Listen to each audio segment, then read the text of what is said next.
Yeehaw, Bob Saget. I How am are you, happy. buddy? I am actually excited to be. I'm excited to be anywhere, but I'm especially excited to be talking to you. I'm excited to be talking to you, too. Thank you. And we tested you. You're clean, buddy. I am. You're free and clear of the virus. I did. Usually have, like, Trump had someone take his SAT. I usually have someone take my COVID test for me. Did Trump have someone take his SAT? Yeah. Is that true? Yeah, it's true. How could Apparently, you do but that? I don't know what's true. Right. What the hell is true anymore? Well, anything before the internet is hard, and even during the internet, it's hard because they splice things up and edit stuff. Oh, it's all sound bites. You could hate anybody or love anybody. I know. It's what's weird, man, is when the deep fake stuff. Like, how long do we have before you don't know what you're seeing? How long before do we have before we see like a world leader declaring war on us and we don't know if it's real? Yeah, correct. How long? I say now. I mean, somebody now. could do it right now. I mean, but I don't know, because North Korea could fire a missile and it wouldn't go anywhere, I don't think. I like how they introduce new players. Like, now you have to be worried about the sister.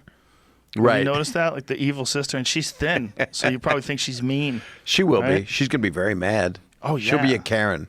A Karen. Imagine if your fucking kid's named Karen. What a bummer that must be if you're a nice person named Karen, and then Karen. Well, it's like Corona beer. I mean, I can't believe they had to stop that. That makes me sad. What do you mean? They stopped the name? That's what I'm told. They stopped making it. Now, I don't know if that's true. That's the source I heard. But I still enjoy a Corona. I'm not a fucking child. I like Corona Light, but what am I going to do? And then AIDS candy. That was a smart move. You had to stop that diet candy. Yeah, it makes you lose weight. It's ironically sad. Most people don't even know what we're talking about. It's AIDS, right? Correct. That's what it's called. And Correct. it was a diet candy, like a chocolate. Yeah. That you would eat. I never took it. I mean, it's like the X-Lax for dieting. Oh, is it like a? Well, X-Lax actually helps you diet also. But all it does is just get rid of the food that's in your body. It just It's makes not you healthy. shit. No. No, I was somewhere once and I was on Imodium because I was having a rough day.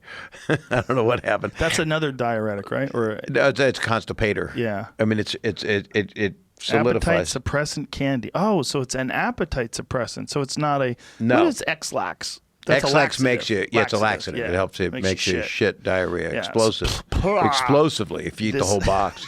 You could shit yourself to death. You could OD on it. What is barf? What is barf? Barf is detergent, it said. Oh, That's funny. Barf's a detergent? Is that real? Yeah, this is They didn't discontinue it because terrible people product. vomit. did they find out if they really did discontinue Corona beer? That sounds so ridiculous. That's what I heard from somebody. It's a classic. There It's a was great also beer. a candy called anal warts that they decided to take off the market. You know, that's the kind of shit that I see what why you do did I do there. it? You You couldn't never help went yourself. there. Couldn't help yourself. You know I what don't it know. is? All those years of Full House. Modelo says they were taking these actions in order to comply with the measures taken by Mexico's Production of Corona federal beer government. halted. The group will See? be donating 300,000. And I don't understand why it had to be. Because they're fools. They're just chicken shit. That I doesn't think make any so. sense. Nobody gives a fuck. You're not going It to buy doesn't even Corona correlate. beer? It doesn't No. correlate to me. No, it doesn't. It's not called COVID, by the way. Right. And coronaviruses occur every single year. And now we can't see those ads of cool-looking people gorgeously shot at the beach with the lime and the beers right there. Mark Norman had a funny bit about that. So he put it on Instagram about like it's almost like they already knew because like they're always someone alone. Yeah. always It's someone one social person in an distancing. ice bucket with 4 beers or 2 people. I What's up? don't think it was because of the name Corona. I think it was just because of the like lockdown period when people couldn't be at work. Bro, somebody sent me something about Mexico. Holy shit. I had no idea there were that many deaths every day in Mexico. There are Oh, it's so terrible. many It's murders so- right now in Mexico. Yeah. Holy fuck. It's crazy. This is a bad week for murder. Yeah, This well, is it's real bad for Mexico.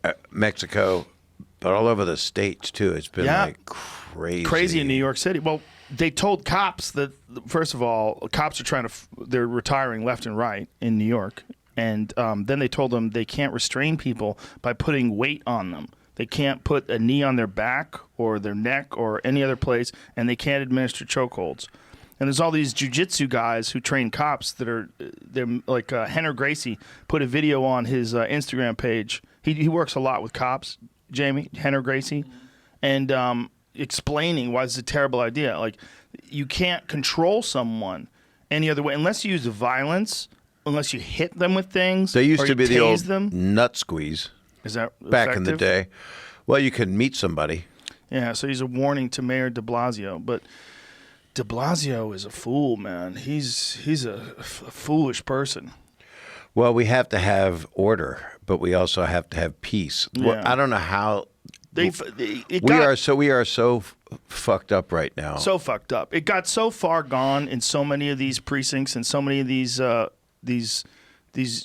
Look at this one guy who literally does not know how to grapple, and this cop tries to take him down. And well, do you think there's adrenaline and Adderall in a person that is that? I think that cop didn't know what the fuck he was doing. This is the thing. These cops don't. They should all be. Andrew Yang said it best. He said every cop should be like a purple belt in jiu-jitsu. He's right. Everyone should know, or judo or something. They should know No, you're right. how to wrestle, how to defend themselves. And a lot of cops don't know anything. They literally don't know how to defend themselves. So then they're left with weapons. There should also be a psychological training. Oh, yeah. As well. I understood. I heard someone speak. I believe it was who's our Carl Sagan. He's Neil a deGrasse Tyson? lovely guy. Is that what you're talking about? Neil deGrasse Tyson? Yes, thank you. Yeah, Sorry, I said didn't it. hear the first part. I'm going deaf slowly. Are you? I don't have corona, but the left ear's out. Really? No, I Did took you- a Dayquil. Did you ever play in a rock band or anything? I have. Really? Well, I can beat. I play guitar. I play guitar. Stamos Do you plays really? the drums. Yeah, true. You guys get together? We do. Really? He has a band room. We haven't done it in a while because we can't right now. Yeah, you can. Just but- get tested. Well, you're not going to get Mike Love from the Beach Boys to take COVID, I don't think. No, you won't do it. I love that you gave me one. I love that, not you personally, but I love that I had one just now. Well, I think it's important for everybody to know because you can get mind fuck yourself and think you have it. I've mind fucked myself a bunch of times. Like, am I short of breath? Yeah, we've Do I all feel- done it. We do it at night. It's a panic attack. Yeah. And it could be just, I get allergies. And I've also had walking pneumonia because when I'm on the road over the years, you just are on planes or international stuff and you go like, you're heavy breathing. And then I find out, I just did 10 dates in a row. Then I come back and my doctor says, Bob, you have pneumonia. Yeah. So- Road funk. Right. Yeah. And you don't know what the fuck's coming out of the vents on the planes. It's Well, like it's just being next to people that are farting in your face, too. How about literally, that? Yeah, actual literally. Yeah. shit spray. They freckle you. They walk by when they go to the bathroom, and people Yeah, don't know what crop freckling dust. is. I'm not telling you. Yeah. There's a product called Freckled, and they're taking it off the market. I wonder if people are going to go back to no masks in public. I think there's going to be a certain number of people that are just going to keep wearing masks. I think you're right. And when I was in Japan, I didn't understand the mask theory, which was not about, I don't think it was about a contagion type thing. It was about cleanliness. It was about the air quality. I think it's also about being polite. The Japanese culture, if you have sniffles or something like that, you don't want to give it to someone else. They're more thoughtful and considerate. Now that is what we're lacking here. Yes. The people that are yelling, I'm not wearing a mask, you're taking away my rights. Did you see that lady in Florida? Yeah. A bar, she's giving away 100 free meals to the people that don't wear masks. Yep. Florida has the 4th number of coronavirus cases on Earth. If Florida was a country, it would have the 4th on Earth. Yes. Well, they opened it up to prove their point that their Petri dish was impenetrable. Well, they opened it up to Disney World. They did. They opened Disney World. And people love the idea of not waiting in line, so Oh, yeah. it's they're probably willing to why- die. What is it? Get me video of Disney World opening I'll day. find it. There's a video.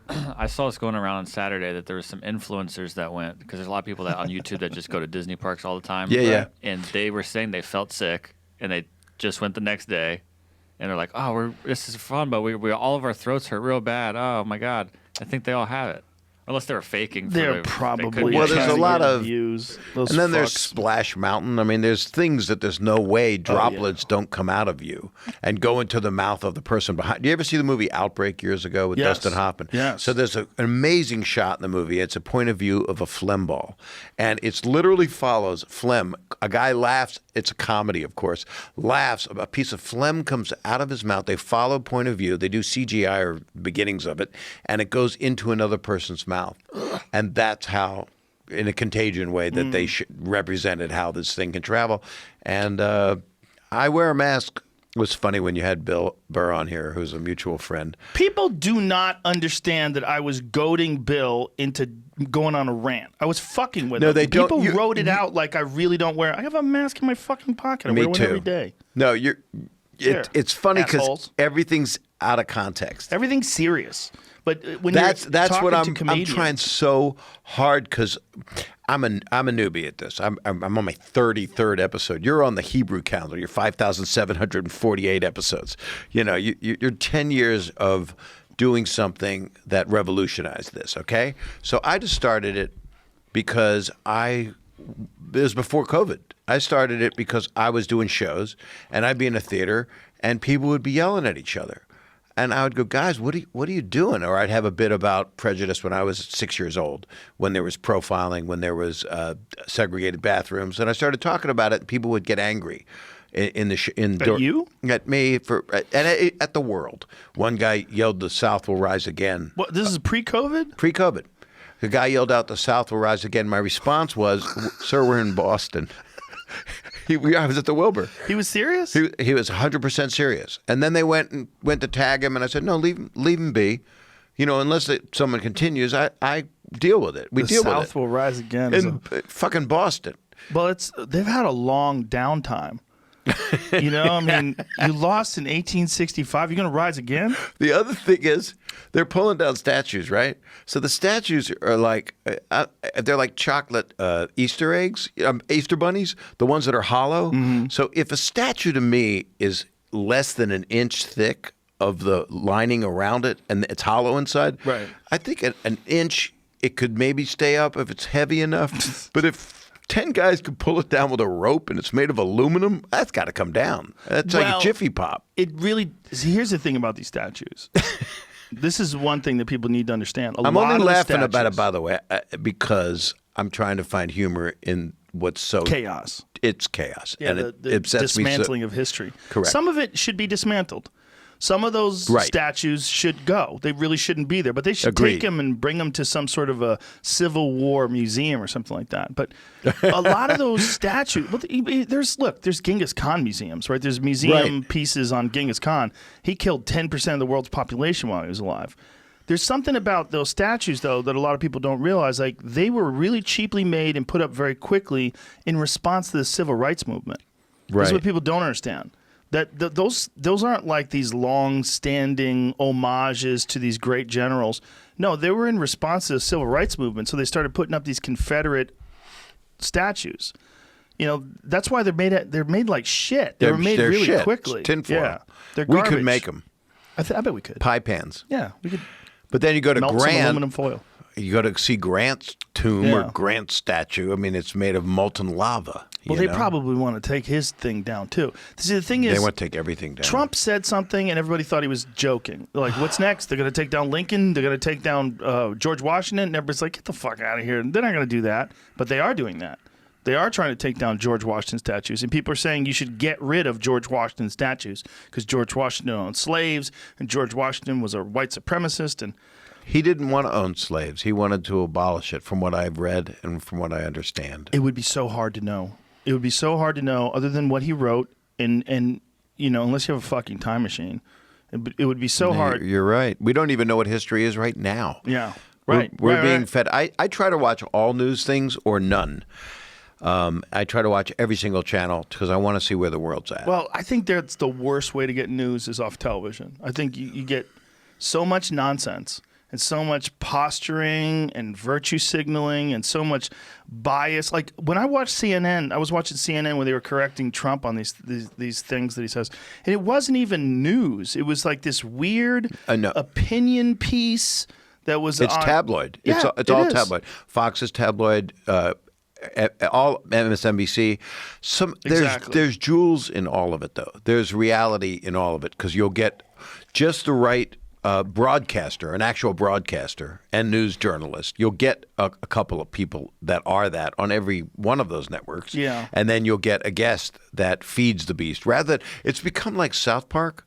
And it's going to be offensive to some people, what I'm going to say. It'll be like, we have here the President of the United States, and it's a split screen, and also a midget. You know, and then they'll have because everyone has a voice. And that's an offensive word, by the way. Midget? President of the United States. He's but then a comedian, no rim shot. folks. Please don't hit the button. But that's what they would do. Or a man in a hoop skirt. You know, they would do that on South Park constantly, and we've kind of become that. Here's a person that has, 10 million people looking at them on whatever site you look at, and then someone who has 5,000 people who has a YouTube page that people go to. But it's just to start.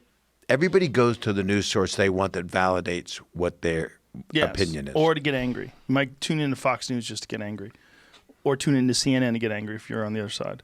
It's a weird time, man. But it's got to come together. I know that's what you try to do that. I know that's what, stand-up is the root of that in a way. Yeah, because you can make fun of ideas that maybe even someone agrees with the idea, but if you mock that idea and it's so funny it gets them to laugh, they have to think about it. Like if you say if you're how beautiful is that? So amazing to be able to do that, and how bad do you want to do it right now? Oh yeah, I'd love to do it right now. I need to do it. I had this bit about Trump, and I had this guy come up to me. He goes, I'll tell you why that joke's good. He goes, I fucking love Trump, and that joke was hilarious. Like when you can make fun of something that someone loves and they still think it's funny. Right. Yeah. Then they have to think. There's a skill to that. I try to do that too. It's impossible to come up with something that pleases every side and every perspective, but I'm trying. But that's why I end up talking about my dick so much. Because it does lean left. And it's a pleaser. It is a pleaser. I might have to say that again sometime. It's a pleaser. It is. Have a t-shirt. You should sell t-shirts on your website. It's a pleaser. You just got me some merch ideas. That's a good merch idea right there. Yeah, it's impossible to make everybody happy. Because here's one thing. Everybody doesn't want to be happy. There's a lot of people that they love being miserable. They like being angry. It's easier to be angry than it is to dig out and wake up positive and go, I'm going to try to right some things today. Yeah, that's Not right. R-I-G-H-T. Make things better in the world by putting out my energy, by trying to. If there could just be a fucking discourse. Yeah. It's just, there's also a with problem. people that don't agree. But there's also a problem that we have timelines. Like we have a deadline. Our deadline's November, or the world's going to fall apart. We got to get rid of this motherfucker by November, and everybody's clamoring and trying to figure out how to do it, and pretending Joe Biden's brain isn't melting, and everyone's running around trying to put together some sort of a. Well, actually, they got a alternative. mic stand, duct tape, and a pipe cleaner. He's going to be fine. He's going to be there. They're going to weekend at Bernie's him all the way to the fucking cabinet. He's been doing some good, putting out some stuff that's pretty. Where? Online. He's been giving some tweeting. No, just some videos, speeches, things that are a little bit more promising than some of the other deep fakes. That's not even him. That's the guy who does CGI. it. Is there a guy who does a good Biden impression? I have not heard a good Biden. If we were doing stand-up, there would be a guy who would have. There would be some comic out there. I would think Dana Carvey would be able to do it. He could do anything. Have you had him here? No, I'd love to though. I love him. I love him so much. Yeah, he is one of the purest, sweetest people I've ever known. He was his character of Lorne Michaels was the original Dr. Evil, right? Yes. And Mike Myers Mike Myers, and they hung out, and it would always be the pinky in the mouth, and Dana is an original. He's brilliant.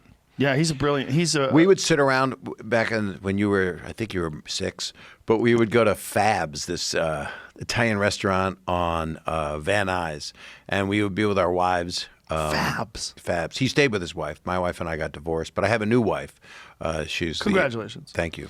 Van Nuys used to be a hot spot. I was looking at this video, I think it was the LA Times had a photographic essay of Van Nuys Boulevard in the 70s, and it was amazing. It was all these people with bell bottoms and these cool cars, and they used to, on Saturday nights, drive their cars up and down the road. It was like, fun. Yeah, but it was like a place where people would go to cruise. Yeah. It was boogie nights without the heroin and people Big getting dicks. harmed. Giant prosthetic. Marky Mark prosthetic dicks. So we would sit there, and it was right before he got Saturday Night Live. What year was this?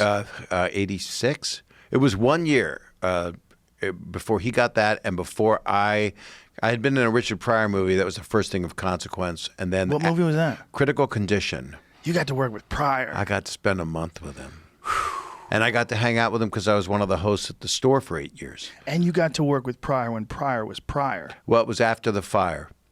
But it's So still it like was 100% Live on the Sunset Pryor. Strip was after 100 the fire. It was after the fire. That was his he best. did JoJo Dancer. It was, and Critical Condition was directed by Michael Apted, a great director who did Coal Miner's Daughter, made a lot of important movies. Oh, Did the wow. 7 Up series. Do you ever see that? 7 Up, 14 Up, 21 Up. No. Took 7 people through their lives from London and followed them every 7 years, did a documentary about them. Oh wow. It's just a real special, brilliant, lovely man. He was head of the Academy for a while.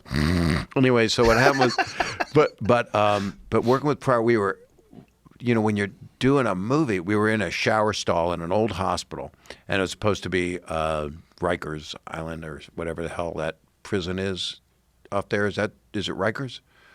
Which one? In New York. What's the? I think that's Rikers, right? Yeah. I think that's what it was. It was representing that. But we shot it in High Point, North Carolina, with really good actors, Joe Mantegna and Ruben Blades and all these Randall Tex Cobb, some really cool, No shit. cool, weird, eclectic group. And I just watched him the other day in Raising Arizona. he's a great actor. That's great, man. He's- that movie was wild. That's one of the that's that low point of view shot in the supermarket. Images in a lot of Coen Brothers movies. They're the best. Come It's on, man. fucking shit. I love Big Brother Lebowski? Big Lebowski is my wife. Every day, it's like, let's just watch the Big Lebowski. Fucking she's classic, man. it's a dude floating in space, man. Sorry, I was interrupting you. So you're No. working Well, that's what I do. with Pryor. So we're in a shower stall, and we became friends. We would go to dinner. I was the guy. I'm always wanting to make things better somehow. I was raised that way by my dad and my mom to try to make peace for people. That's the thing. And he liked that I would invite him because people didn't invite him to shit because he was kind of unapproachable to some people. Oh, right. So we would go to dinner and we would laugh, and I would make him laugh. We had to do one scene 40 takes because one shot that was a long Steadicam shot. We had a dead body in it that was covered in water, and I was supposed to say something like, "Oh, the guy was in the drink. We found it," but it was such a fake-looking body. And every time I said this serious line, I was this young doctor. Richard just cracked up, and so he's looking in my face, and there's no bigger Look honor. at you. Look at you, baby-faced motherfucker. Fuck, How man. old were you then?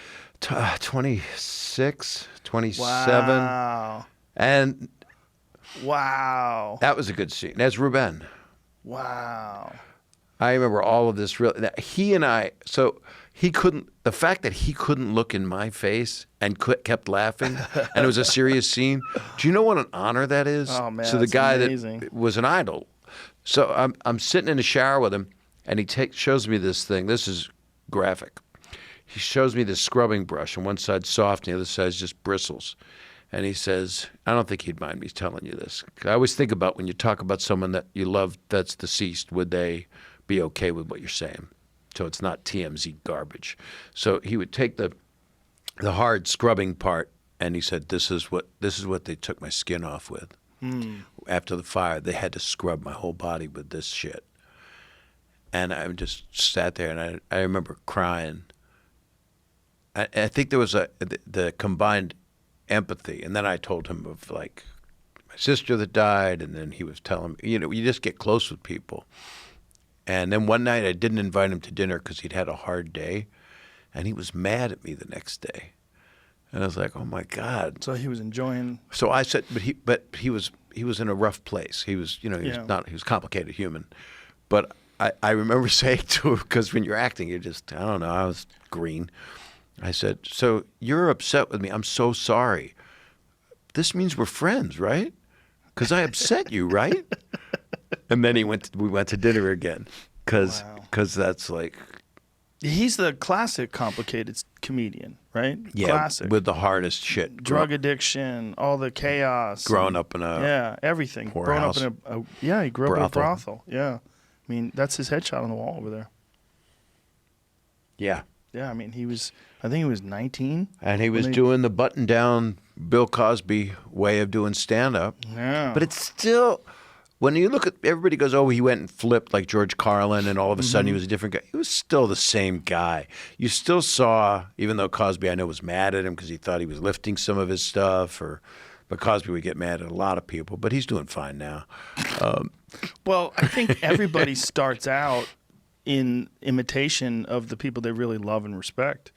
Who did It's you normal. start out? Richard Jeni a lot. Yeah. He and Yeah, I remember on stage once, I caught myself. I had like a year into comedy. I was like, Jesus Christ! Like I'm aping his mannerisms. Like I was. But I don't see that when No, I I see got you. rid of it. I realized that. You know, you become who you are. But in the beginning, you know, I think it's normal. I mean, it happens with bands.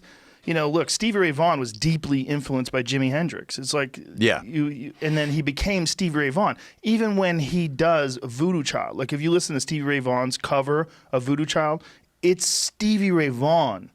It's Voodoo Child, but it's Stevie Ray Vaughan's version. He became his own man. And I think all of us in the beginning got into comedy because we wanted to be some comedian that we really admired. And when I was just starting out, I got a chance to see Richard Jeni a few times. And I remember being baffled by his ability to turn over material. It was stunning, man. It's so prolific. So You're going to prolific. make me cry because I was close with him, as close as you could get because he had such mental health issues. I didn't believe he died. And Dave Coulier instant messaged me. That's not how you want to find that out. So I called his number and his girlfriend the next morning. And his girlfriend answered and just said, "It's true, Bob." And I went, "Oh, fuck." Because I didn't believe it. I couldn't believe it. I met him a few times. I saw him live a few times in the early days. And then once, you know, this was like when I was an open micer. I mean, I went to see him live at Catch a Rising Star in Cambridge when I was just starting out. And I sat in the front row and he made fun of me. It was great.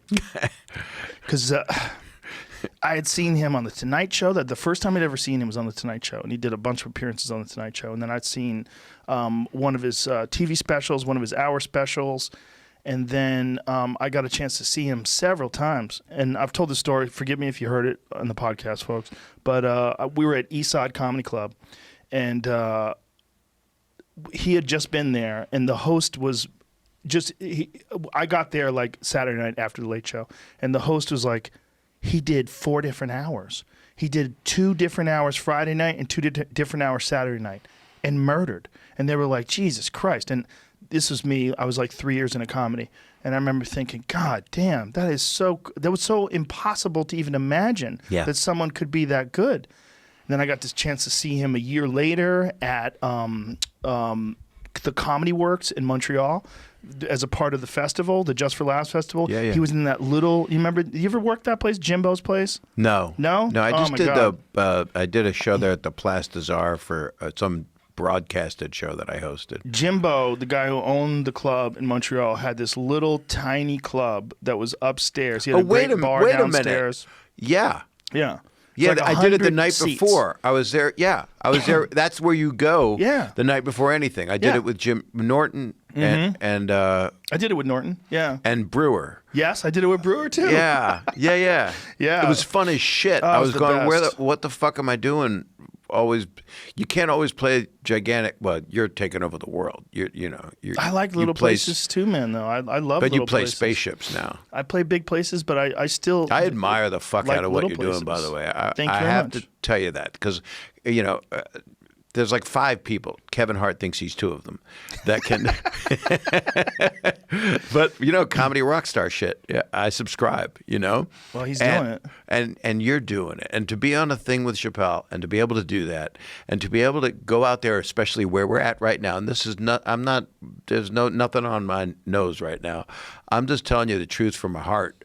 I do this. I've always done it, but more so now. I'm 64 years old now, even though I look, 63. But what you're able to do, if you can unify people in a room or in a drive-in or at these giant places that you're doing, it is absolutely beautiful. And especially now, whenever you're able to do those dates that are coming up, people will never forget it. When we come out of this. That's very nice. I don't know if we're going to be able to. I've kind of resigned myself to. I think we will. I'm fine. Listen, like legitimately, I'm fine working in comedy clubs for the rest of my life. I don't give a fuck. I just like doing stand-up. And that's one of the things that I've gotten out of this. You know, I've been doing, the last few years I've been doing arenas. And they're great. But so is the OR at the Comedy Store. Yep. That's great too. I'm fine with that. I honestly, I just like doing stand-up. If we can never do arenas again, if no rock bands, no UFC ever does an arena again, no football games are ever in a sold-out arena, okay. But you can't do UFC in the OR. Well, they're doing UFC with no crowd, That's true. and it's amazing. I love it. I've called two fights now with no audience, and I enjoy it, man. It's great. I'm just happy that the fights are happening.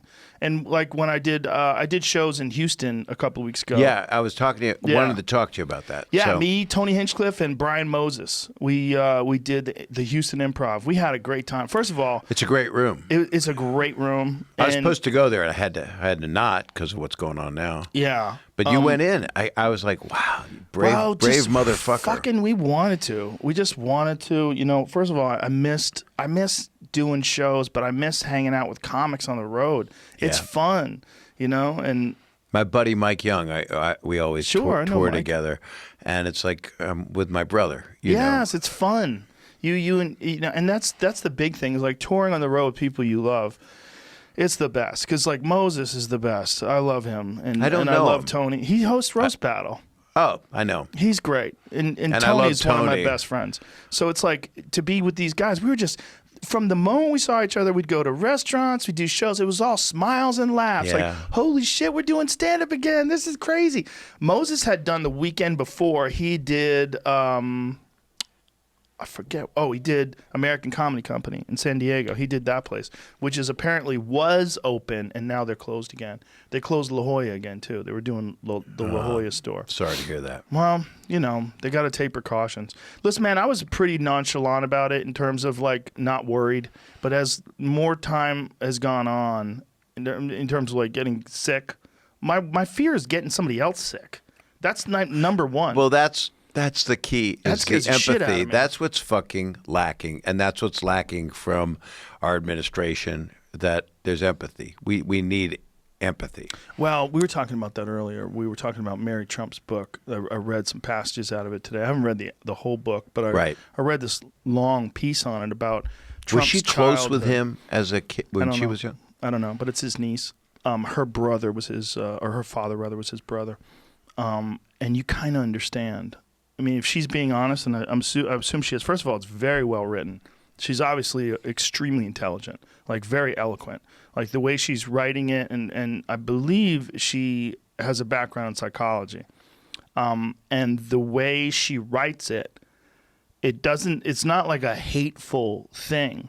Like she's basically explaining why he's so fucked up and why he lacks empathy. And what she said was that the father was like a sociopath and the mother was never around and was absent and didn't give him any love or attention and only, and according to her, used the children to comfort herself instead of being there for them.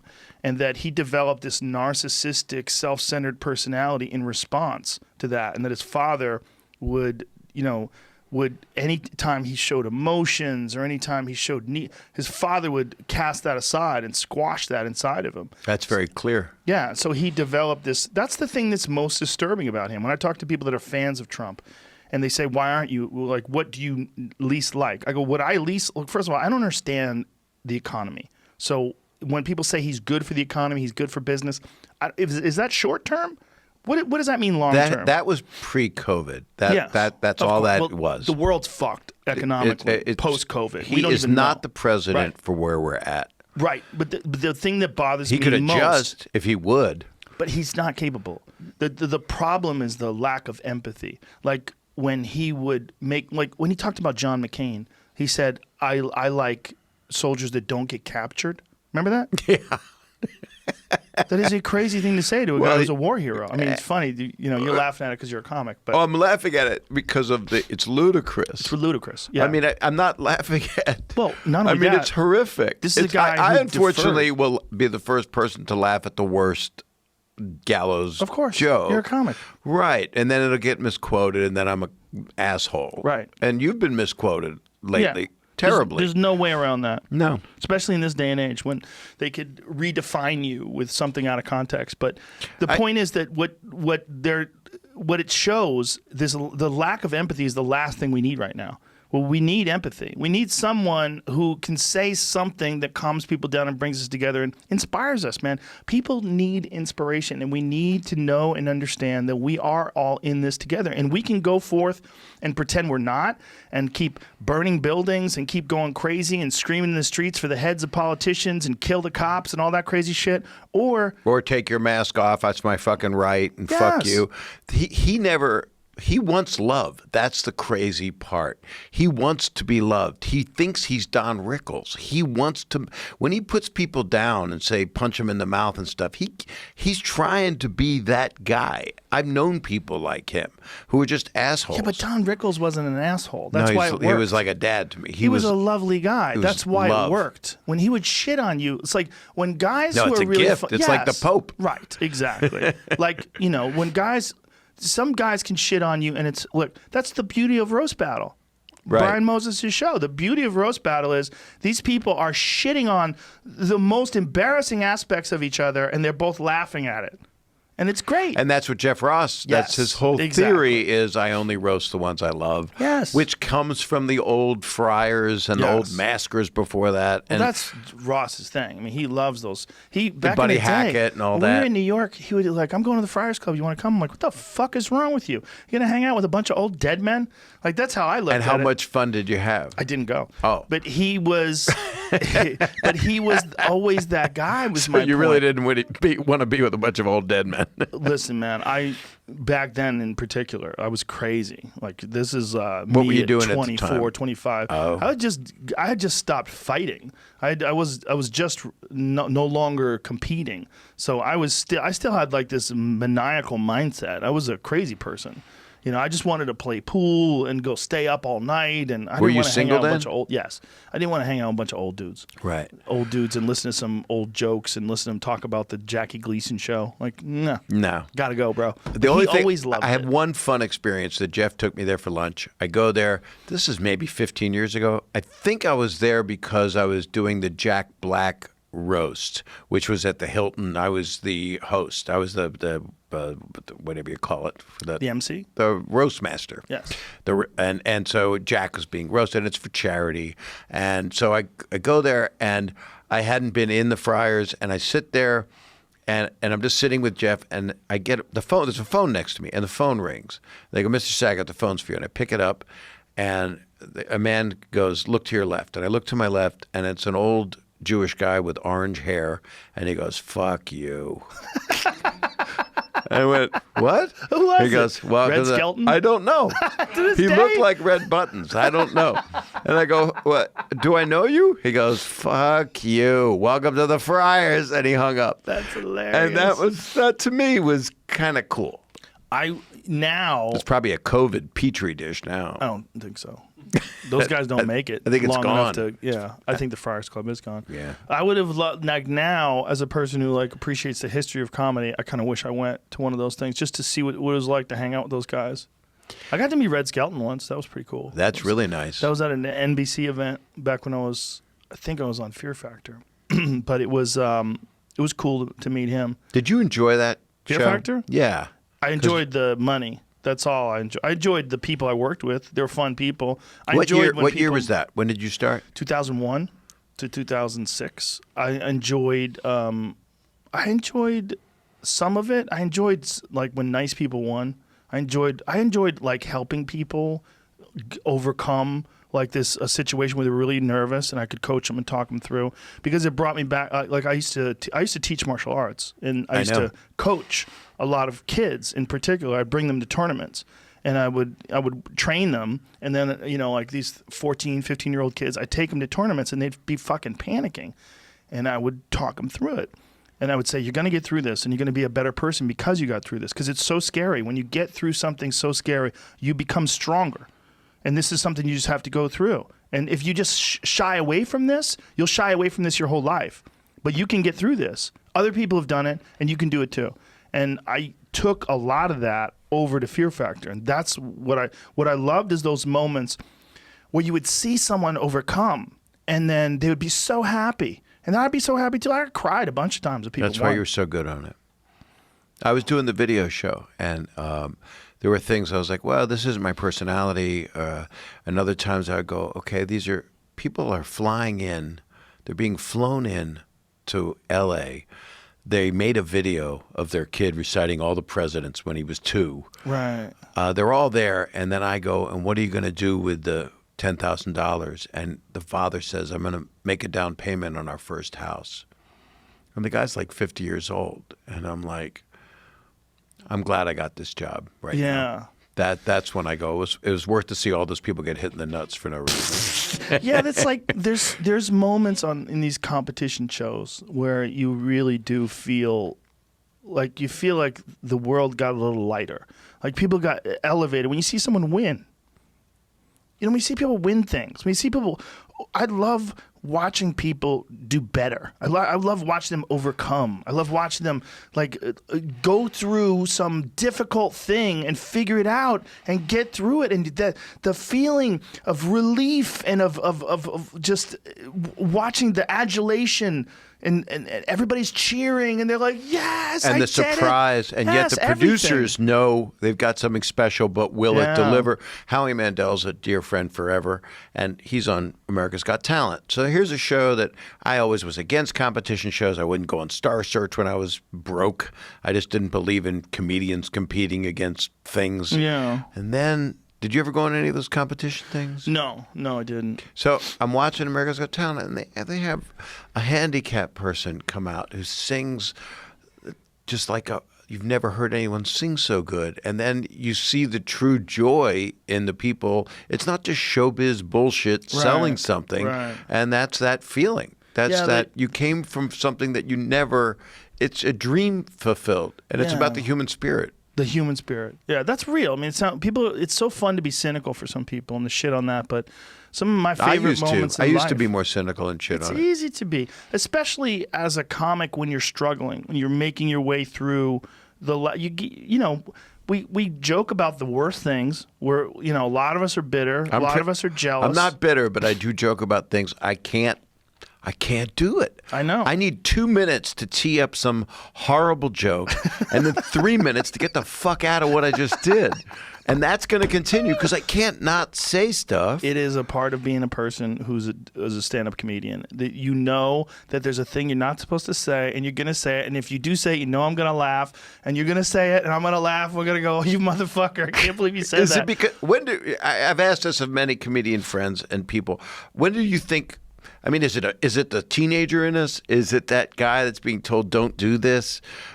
Is it? Or did you lock in at 16? Do you feel? I kind of feel sometimes I locked in at 9 because that was the world hadn't fallen apart for me. I didn't see how fucked up everything was. I mean, you could go deep psychologically with it, but I think at the end of the day, we enjoy. First of all, when comedians are around comedians, is when that shit's the worst. Right? That's when the most gallows humor. Oh, I try to out-worst everybody just because, and that's how I made friends. Well, that's when you take those things out of context and quotes. That's when you're going to get the most in trouble. People don't. It's gonna for a non-comic to understand some of the horrible shit we'll say at Cantor's Deli at 2:00 in the morning. That was fun. And be laughing. Like dying, falling under the table, and all we're trying to do is make each other laugh. It's not we're horrible, mean people secretly hoping everybody gets cancer. That's not what we're doing. We're saying inappropriate things because it's fun to do. Because I know you're a good guy, and I know you don't mean it. That's the only way it works. It's letting air out of the pressure cooker. Yes. It's stating, that's why people go, how could you do that? It's too soon. You don't do that joke. Sometimes you don't do that joke. Do you know Brian Holtzman? Vaguely, yes. Brian Holtzman is a legend for doing material way too soon that only makes comics laugh, but he'll do it on stage. Do you remember Susan Smith? She's a lady who drowned her children. Yeah. And at first she said someone stole the car or something like that, and then it turned out Brian Holtzman's on stage the week that happens, and he goes, I heard those were bad kids. He goes, I heard they sat Right. that close to the TV. They never put away their blocks. They spilt their milk. Those kids will not be missed. And people are like, oh, my God. Yeah, it's the whole they had it coming thing. Exactly. We were fucking crying. We couldn't believe. And, you know, people would say, oh, these horrible comedians, they love this shock and they're just mean and they just want mean comedy. It's not even that. It's hard to explain to a person that's outside of the business.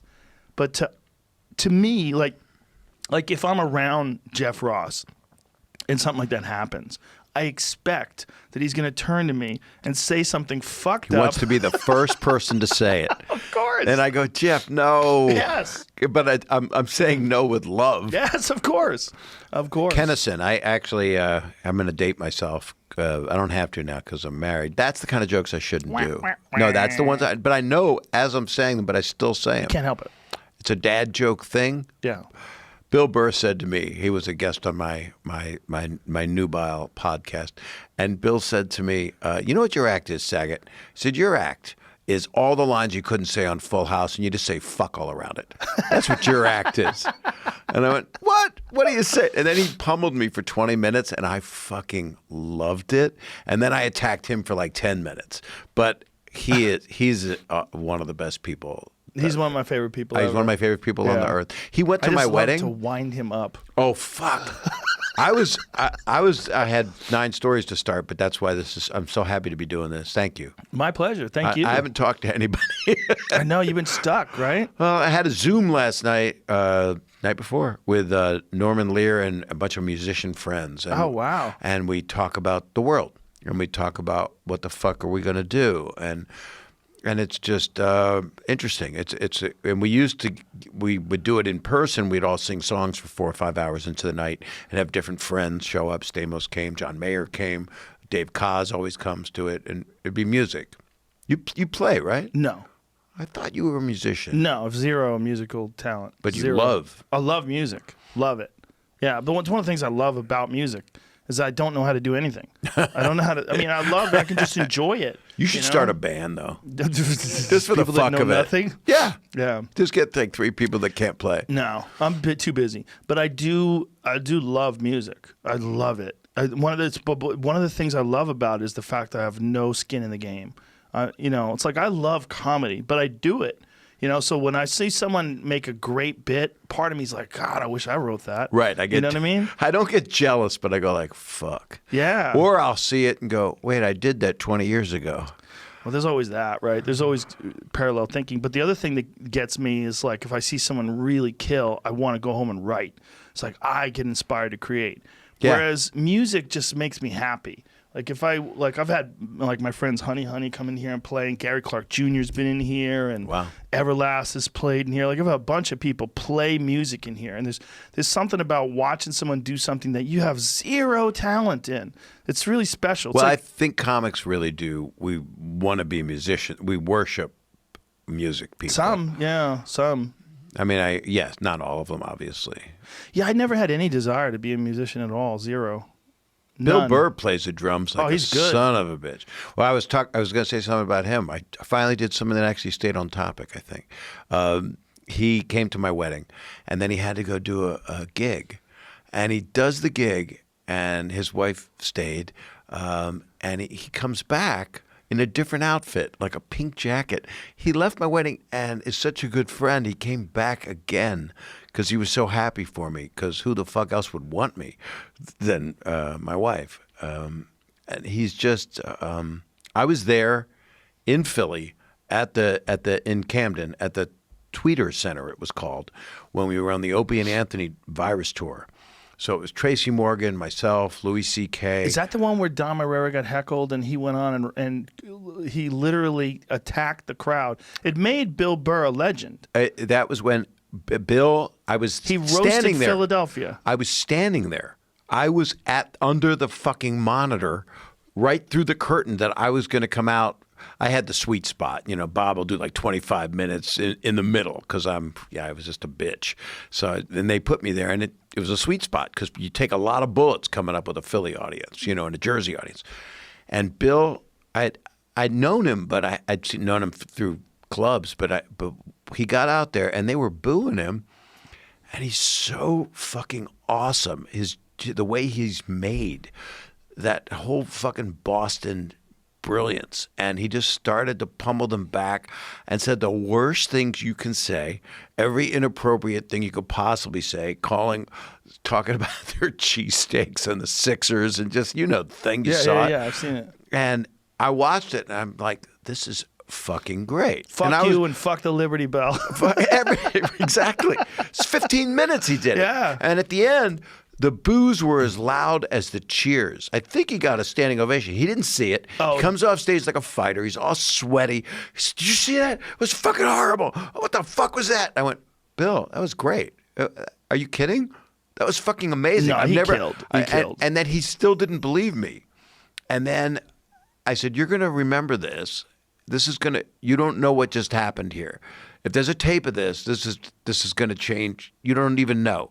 And I bring it up to him, and he's like, he doesn't want to talk about it. But it was a defining moment for his everything. Yeah, no, he's that guy that can just take a moment and rant on things. Like, he knows how to rant better than anybody I know in terms of, like, in the moment, pick things apart and piece them. Like, that's what his podcast is. One of the brilliant things about his podcast, he does it 2 times a week, and it's just him. Yeah. It's just him ranting, which is crazy that he's got that sort of muscle that he can just rant on things by himself. Just starts reading things and getting pissed off about this. You know what?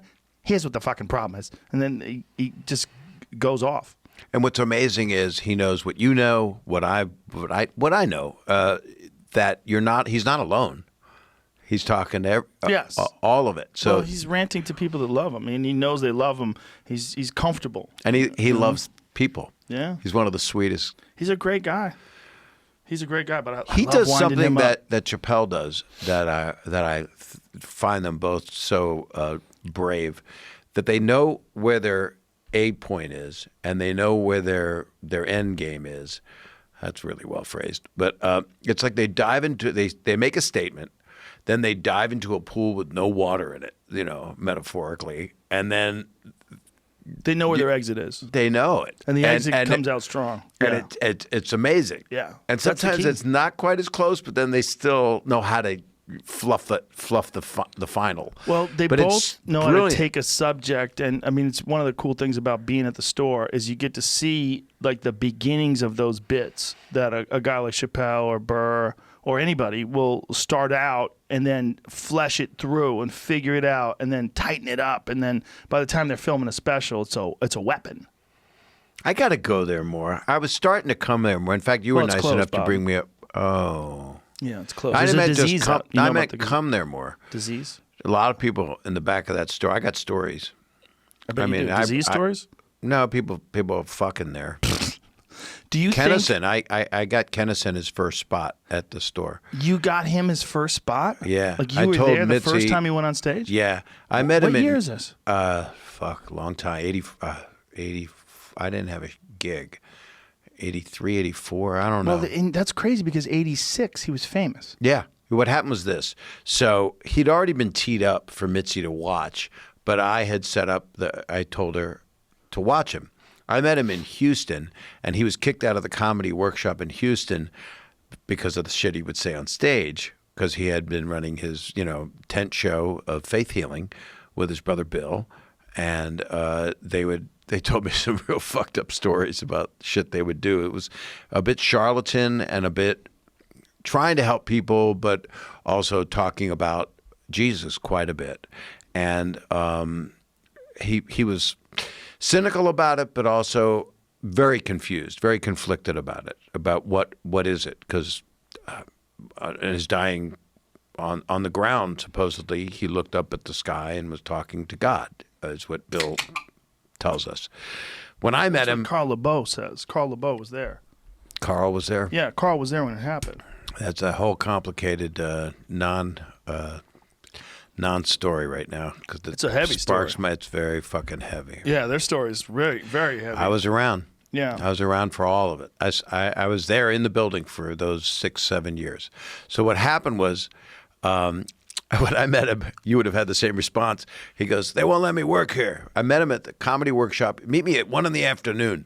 He shows me this telephone pole, and he had put a picture of himself on it, and he kept putting up, they kept taking down. He was in the Houston Chronicle on the front page of the Arts and Entertainment, and he dressed himself, because they banned him from the club, in a diaper and a crown of thorns, and blood coming from the crown of thorns down his face with his eyes rolled back in his head, and said that he had been persecuted just like Jesus from playing the comedy workshop.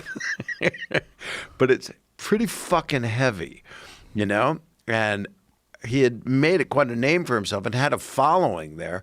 And went, "I don't know what to do, man. I want to come out to L.A." And I went, "Well, I'll help you out." I was playing the Laugh Stop in Houston. In River Oaks. Yeah. I used to work that place. I liked it. I did This guy named Howard. Who was the owner then? Out. I'm trying to remember. Anyway. This is our first dead air. It was Go ahead. great. Yeah, I'm trying to remember. What happened was Sam, I sat next to Mitzi in her booth. He got on stage and he did the whole bit before he had done the Young Comedian show that I was on, that Rodney did, Rodney's first Young Comedian show. And it was the whole thing about, you know, the kid whenever they do those World Vision commercials with a starving kid, and you know, it's famous, one of the most famous things that any comedian's done, which was just a truism. Yeah. Which is the cameraman can give them a sandwich, starving kid. Go get out of the desert, go to where the food is. That's a bit that I used in a conversation with a guy. It was a weird conversation. There was a guy who wrote a book on comedy. He was teaching a comedy course at a university. And he was sitting here talking to me, and he said that the best comedy always punches up. Because there was a time when people really believed that nonsense. Like that there was a formula to comedy, and that comedy should always attack the large power structures, and that the small people should be, you know, elevated by comedy. So he's sitting here telling me this. I go, that's nonsense. I go, one of the greatest bits of all time is literally about starving children. Yeah. There's no... Listen to Carlin. There's no further down that you could punch. One of his other great bits was about dead people getting fucked in the ass. You remember that? Yep. The bit about homosexual necrophiliacs who would pay money to be with the freshest male corpse. Those are two bits where you're punching down as low as you can. Someone's dad died, and this guy's fucking him. I mean, it doesn't get any... There's no further you can punch down. He was on stage in the main room, and he was doing a bit where he says, "This is what happened to my marriage," and he would unplug the mic. "This is my dick," you know, and he did not need a mic to prove the point, but he would lay on the ground with his girth, and he would pretending he was having sex with his wife from behind. And he goes, "This is what happened to my marriage." And he says, "I'm trying to fuck her." And she's like, "We got to fix the fence." And he goes, "Shut the fuck up. I'm trying to fuck." This is, it needs a new coat of paint.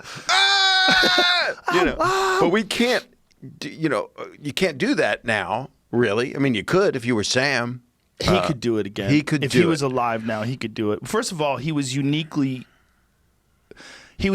qualified for that kind of comedy because he was short and he was fat and he was going bald and he wore a beret and the long coat, Yeah, and he was hanging out with all the rock and roll and porn people. And the coat, he came on stage like he was a child molester or something. You know, I mean, that was look at that picture.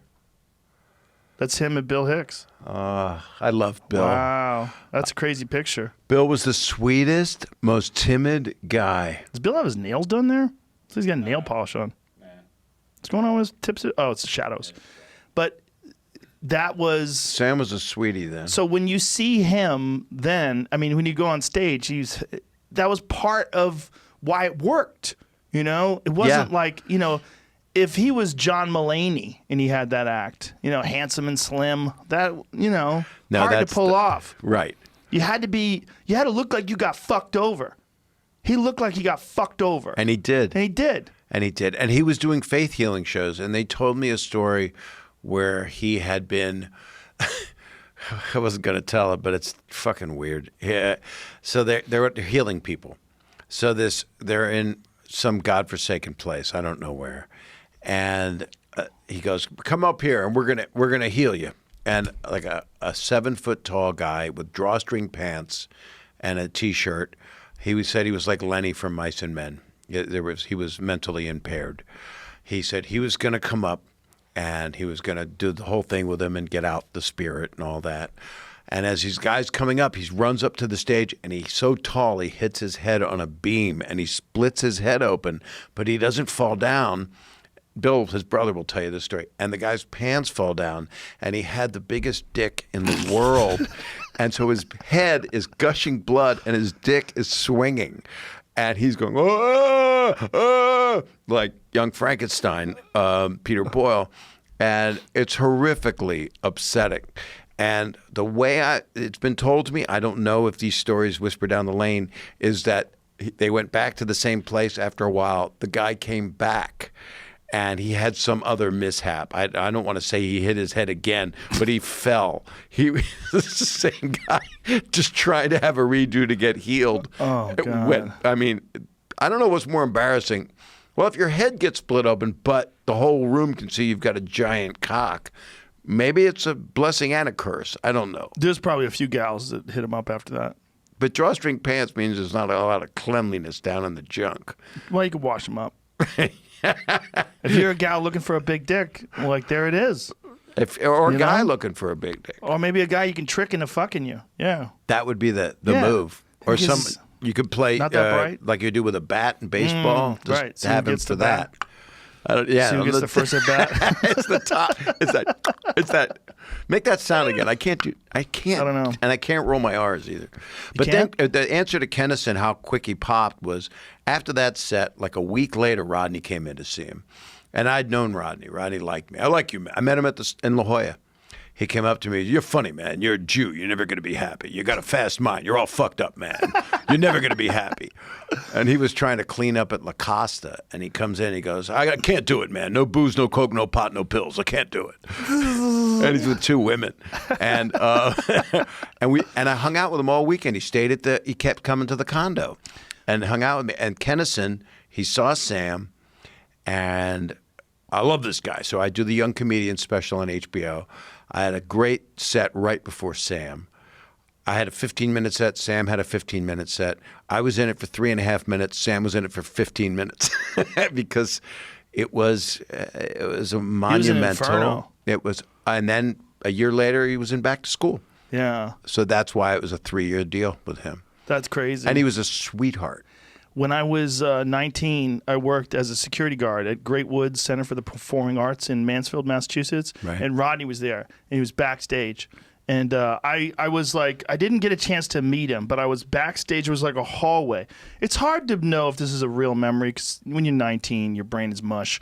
And it was so long ago, and I got hit in the head a lot. But I remember they were talking about how he didn't have any pants on. No, never. And he had a bathrobe. Yeah, balls And out. I remember him pacing back and forth and looking down the hallway. I know I definitely saw him at least once, and I definitely saw him on stage with the bathrobe on. But I remember looking down the hallway, seeing this guy. I'm like, how crazy. He doesn't have any pants on. And he's going to go on stage. Like, this is what. And then him up there just didn't give a fuck. I mean, had no fucks to give. He was a movie star. He's become at 58, by the way, Yeah. it was Caddyshack. That's He how was long in his it took him. 60s when I saw him, and apparently smoked a shitload of pot Every day. backstage, and went on stage, my wife, and just murdered. I mean, one punchline after another punchline, and people don't know the story about him. Quit doing comedy for years and became an aluminum siding salesman. He was born Jacob Cohen, changed it to Jack Roy, and then a club owner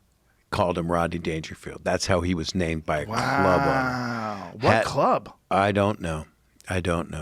But he had a rough go. He had as Clubs? rough a go. He had the no respect thing was if you're going to pick a brand, a catchphrase, it wasn't a yeah. catchphrase. It was his mantra. Yeah, well, that made him, you know? I got no respect, I'll tell you. No respect at all. I When he fucking started loved doing him. that? He Oh would my have God. loved. He would have loved you, like loved you, because of the fuck. He always said, and I've said this before, so I'm sorry if anybody has heard me say this, but he always said. The key, man, is you just go like a tank, because nobody wants you to make it. Everybody's trying to stop you. You just go like a tank. Fuck them all. Just go like a tank. Because he had come up. It took him so long to get anywhere. And he would go on Tonight Show. And if you look at any of these clips that they're running all over the internet, it's fucking killer. And Carson's hitting the desk, and it's real special. Well, he was a special guy. The story was special too because it showed that, you know, he was trying to make it and it fell apart. And then he took didn't he take like 10 years off? Yeah, it was aluminum siding was the It was years of. many yeah. years. Yeah. And then he came back and became the biggest fucking movie star in the world. But he couldn't, it took him to 58, and they put him in Caddyshack, and a lot of the jokes were his. Yeah. And then a lot of them, I mean, it was, you know, Harold Ramis and stuff, so it was the A-team. Genius movie, And, man. Those movies were so good. Fucking Bill Murray in that. Chevy was great, and everybody's great in that Remember movie. when he's in the classroom and Kinison's teaching him? Oh, yeah. Screaming at him. Kinison played a fucking off-tilt Vietnam vet who's screaming. He just wrote him into it, too. I was there! That's a great movie, Back to School. Oh, it's a fucking great movie, yeah, man. and It's Easy a Money great was movie. really great. Yeah, oh, he had some classics, man. Caddyshack, he had some classics. He was awesome. I officiated his funeral. Oh, man. It was pretty intense to put him away. I was with him in the emergency, sorry, I got a little, in the intensive care. He was in a coma, so I'd go in and talk to him. How old was he when he passed? 84. That's amazing. He did all that coke and he made it to 84. He stopped doing coke. He just liked pot, but he When did did a he stop doing lot of coke? coke. When did he stop? I think about 10 years before he died. Still amazing. 74 years old doing coke, going, I got another 10 years. I'll tell you what. I can't. How do you stop? Woo! No booze, no coke, no pot, no pills. Yeah. I want to go back to something you were talking about. It's completely off comedy topic, but we'll come back to it. I don't know. It's your show. I don't know I what don't to. give a fuck. There's no structure here. Trump's niece, the book. I cut only you read off. one passage. It was just about empathy. You know, it's just about what's wrong with him psychologically. You know, and whenever you see someone that seeks power like that, seeks that kind of adulation, that kind of spotlight, like what is causing that? Like what is that? You know, what makes someone want to be that person? Is it like, you're fired? You don't see any love out of them, any sweetness. I think as a nation, at this time, we need someone who has got a real message, not some bullshit canned speech that's prepared by a focus group where they figured out all the right beats to hit. And But they're not even doing the right things to beats. say. I mean, the Mount No. Rushmore speech could have had 5-6 minutes in it Yeah. that could have added some people to it. Well, he's not that guy. Obama was that guy. Obama, if Obama was stuck in this situation, I really, truly believe he could have given a speech that made us all feel like we're going to be okay. 100%. 100%. He was an right? incredibly good cheerleader and was. empowering. And He was also like, you knew his story. His story is the opposite of Trump's story. Trump's story is he comes from a rich father. You know, the father gives him money, starts his businesses. He's known for being kind of shady. And, you know, Obama's the opposite. He comes from a single mom, grows up in Hawaii, you know, it's just different. You know that he's gone through some shit to get there and had compassion. yeah. We need that. We need someone who sees that we're hurting. You know, that this nation is fucking hurting, man. You see what we were talking about earlier with the cops and all these murders that are happening in New York City, and Chicago's got record murders. Oh, and, it's horrific. It's crazy. Yesterday was horrific. Every day is. and there's no real hope in sight in terms of the economy because everything's getting more locked down. Like today, what got passed down today in California? They went back to almost stage one. They shut down all the gyms. What did they shut down? Yeah, my yoga teacher's been trying to get me to go to yoga. I'm like, isn't that like a hot room? I where do people it. breathe You can heavy? do it on online. I do it at home, bro. California closed to close indoor restaurants, movie theaters, and bars statewide as coronavirus cases rise. Did it say gyms as well? Mm-hmm. Hair salons, barbershops, fitness centers, worship services. Oh my God. Worship services. So that's churches and synagogues. Churches, And, yep, everything. well, it's got it work when they suppress it. It works in countries. Well, in here's places. the thing, though. They keep saying, but it's okay to protest. You can't. But you then they're can't say saying that then you hear, and I don't know where I hear it. It might be left information that a lot of protesters were protected, didn't get sick, is what I'm hearing. I can't believe that. Does that make any sense? Doesn't make any sense. They don't want to say that these incredibly significant historical protests have created an uptick in the virus that will likely lead to deaths. They don't want to say that. But both those things are true. Those protests are very important. They're important, and they're moving the needle. Yeah. And the life is going to change, so that is a positive for people that have been neglected for so long.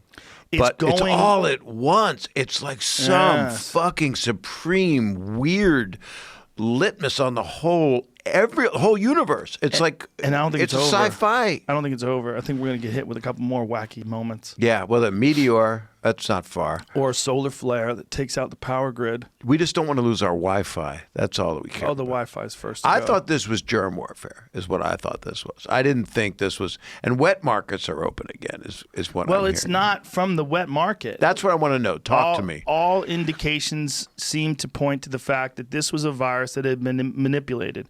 I had Brett Weinstein on my podcast. He's a biologist, and he, in terms that I will not be able to recreate, explained all the different factors that, when they examined the virus, would not be very likely to have happened in nature, and certainly not as quickly as they had. That all these different aspects of the virus point to the fact that it had been something that had been manipulated, the fact that there was a level 4 lab in Wuhan. This is not, people love to use the term conspiracy theory, but this level 4 lab where they studied coronaviruses that come from bats is there. It's in Wuhan. Why are they studying? And that same lab had been 2 years ago, had been in trouble for violating safety protocols. Oh.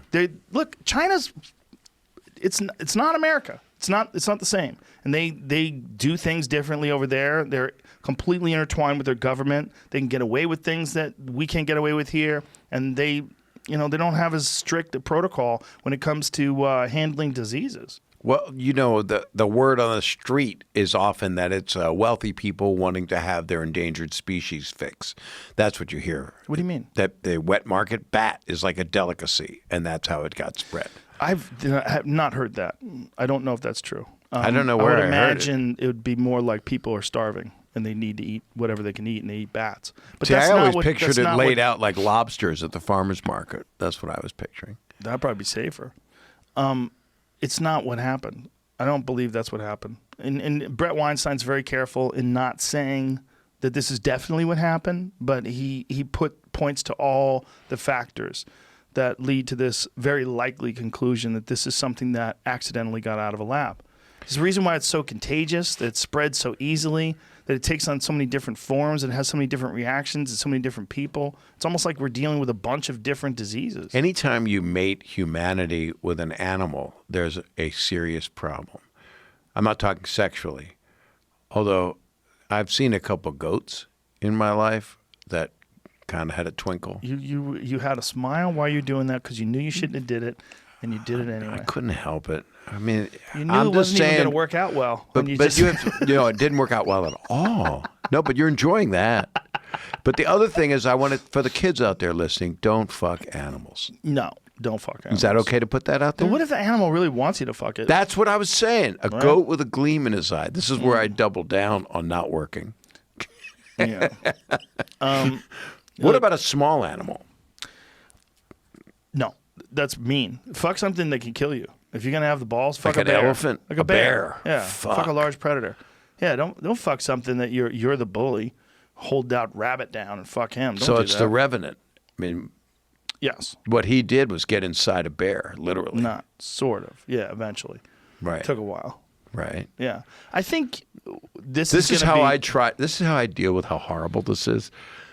I go to a place that's fucking asinine, and that's what my dad would do. Just stupid because I know that China is completely fucked up with this, and they're apparently out of control, and they don't know how to stop what's happening, is what I'm hearing also. Well, it's doing better than we're doing. China's they've got it way more under control than we do. How do we know that, though? I don't know. We don't. You know, they lie about everything. The other thing about what's weird is like why did it go so badly here? Like if you look at the UK's basically got restaurants are open again.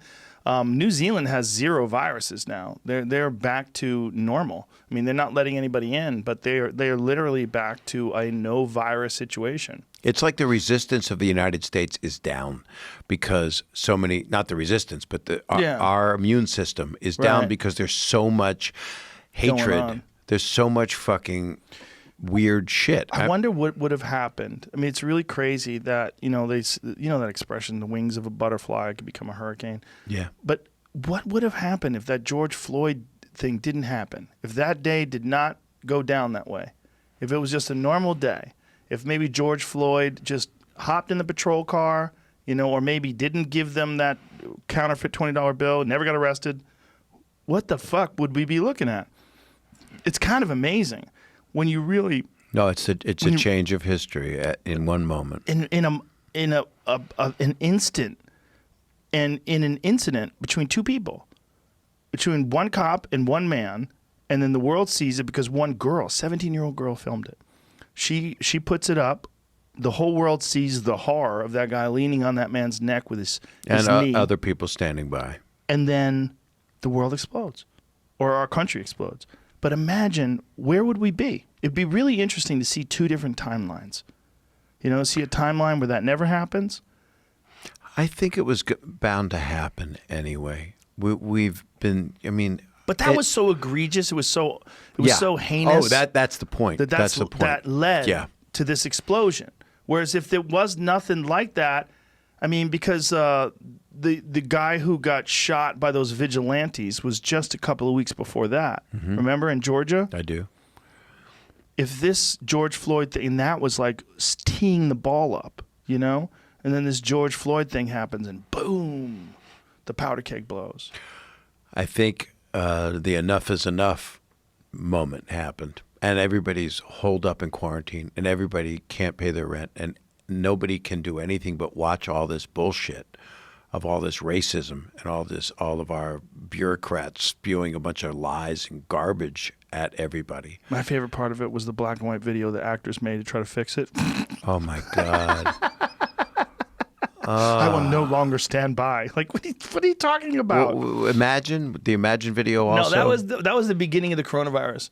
This was after that. These actors hadn't worked in months, and they desperately needed attention, so they all got together and made that stupid fucking video. Do you see what Jim Norton said about the Imagine video? No, what did he say? He said, when I saw that video, I got all choked up because I tried to hang myself.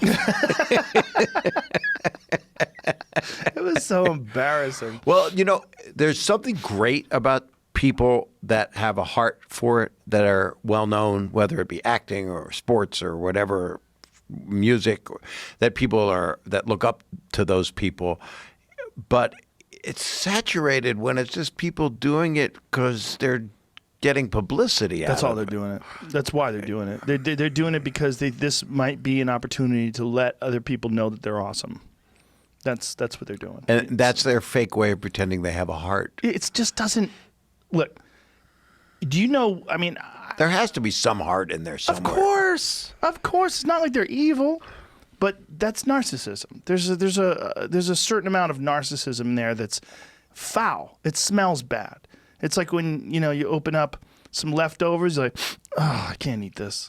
That's what it is. It's got a smell to it. That's 100% right. Yeah, it's the smell of narcissism, the smell of ego, the smell of the preposterous idea that you're going to sing your way out of people dying. And that's what we're living right now. That's what we're listening to right now. But when I see Jared Kushner, and I'm sure he's a delightful guy. I bet he's not. No, I was being totally facetious. Me too. Oh, great. I think he's awesome. Oh, I love him. Pinky swear. BFF. But what it is about him, he really looks like central casting to play the Nazi in a movie. He so looks like he's going to have that collar on and be so good. Yeah, exactly. Yeah. But apparently he's running the whole show. I don't know. That's crazy. I don't know what the fuck. I don't know what to believe anywhere. I Well- just want some. Where are we going to get truth? Where are we ever going to get it? Weren't they mad that he was the one saying that the coronavirus was going to be nothing and to not? Yes, he was one of the many, like the bullfrogs in Can you there, and Mitch imagine? McConnell and Lindsey Graham. They all look like something out of Dr. Dolittle. You imagine you're the president. And you're like, what's going to happen here? Hey, let me go ask that guy who's married to my daughter. He seems pretty smart. He's married to my daughter. I hired him. My daughter, girlfriend, wife, Just wannabe. imagine that too. Imagine that he hires his family. Well, that's a monarch. I mean, that's yeah. that's a dictatorship and a monarch. But it's just those the only people probably. But that's feels like because he can wants trust. love, and I think they do love him. They must love him. And I've known people that know him. I'm sure you do too. That have said, I worked with him. He was horrible. And I've also talked to people that are hung out with him. He was great. Yeah, I've talked to people that know him that really like him. Yeah, I've heard that too. And then it's a performance. That Yeah. moment it happens, it's a performance. Ross told me that. Ross told me that he had a good time with them when they were roasting him, and Ross told me that he was telling him like, listen, when they're making fun of you, you got to laugh. Like if you I think laugh, Ross just likes that he liked him. I think you're right. I think you're probably right. All right, buddy. Maybe you're right, buddy. Yeah, maybe. That's a good point. It's a real good point. It's just a sad time, and we have to punch through it. That's Well, why the love. problem also is the nature of this business is that the way politicians are taken apart, their past is taken apart, things are taken out of context. They make these attack pieces. They look into their finances. They look into their past relationships. They try to find every fucking little piece of something that might indicate there's a character flaw. Nobody wants to go through that. So no person who's really like a person that you'd want to be president wants to be president. There's like a few of them. Bernie Sanders, Tulsi Gabbard. There's a few that I looked at and I said I could see, like Tulsi Gabbard. She's young. I could see her running this country. I really could. And I think she would do an amazing job at it. I think she's a genuinely good person and a real leader. And I think, Bernie has some interesting ideas. And I would love to see what would happen if we went like with some of those ideas, particularly like fixing inner cities, man, doing something to fix these crime-ridden, drug-addled, gang-infested communities that have been stuck like that for decades and decades, and no one's done anything. Drug-infested, parentless infested. Yes. I mean, that's one thing that will hopefully goodness will come from is that they will send people to help with mental illness and drug rehabilitation and guidance. And if that can happen, how does that happen, though? How do you send people into the depths of Chicago where a lot of the pandemic of that kind of lack of love and pain? It has to be done locally, and it has to be done in each individual place by someone who understands the community. It has to be done locally in each individual city. Each individual city has unique problems. I don't think you could use Baltimore's solution on Detroit. I think you have to have your own solution. You're right. For each individual place based on people that actually understand how it got to where it is and what could be done. And mayors and their regime need to be heroes. They need to be people. And the other thing is, you were saying, you get looked into, every single scrap of your life comes up. You did something wrong. You dated someone wrong. You paid someone. You did something. You did drugs sometime. I think that should be right there when you come out of the gate. When you're up for, you give the schematic on the person. I want to run for president. Here's all the shit I did. Here's my fucking tax evasion. Yeah. I didn't know she was 19. I didn't know that her mom was my girlfriend. Shit like that. Yeah. I never put my finger in that dog. That picture is photoshopped. Yeah, you couldn't help yourself. I don't know. I mean, that's how diseases start. That's not how they start. But you put your finger in a dog's butt. No, you just get sick. You don't get a disease. Maybe you don't get sick. I think half the people out there could give a fuck. People out in the mountains looking at their sister. Oh, in that way. This is the kind of person I was when I was 21. So Jay Leno's at the store. One of my first nights in stand-up, Letterman brings me up. That's how my old man stories. Wow. So this is my first night. Mitchie said, you got to quit. I was going to USC. What year are we talking here? 78. Wow. Mitzi said, I was going to go to USC Film School. I got into their grad program because I'd won a student Oscar for a documentary I made about my nephew having his face reconstructed. I was going to go serious filmmaking, and that's what I wanted. And I was also a stand-up since I was 17. So Mitzi said, "No, don't go there. Work here. You work here. You're good. I'll put you in. You work here, and you won't get paid, but work here."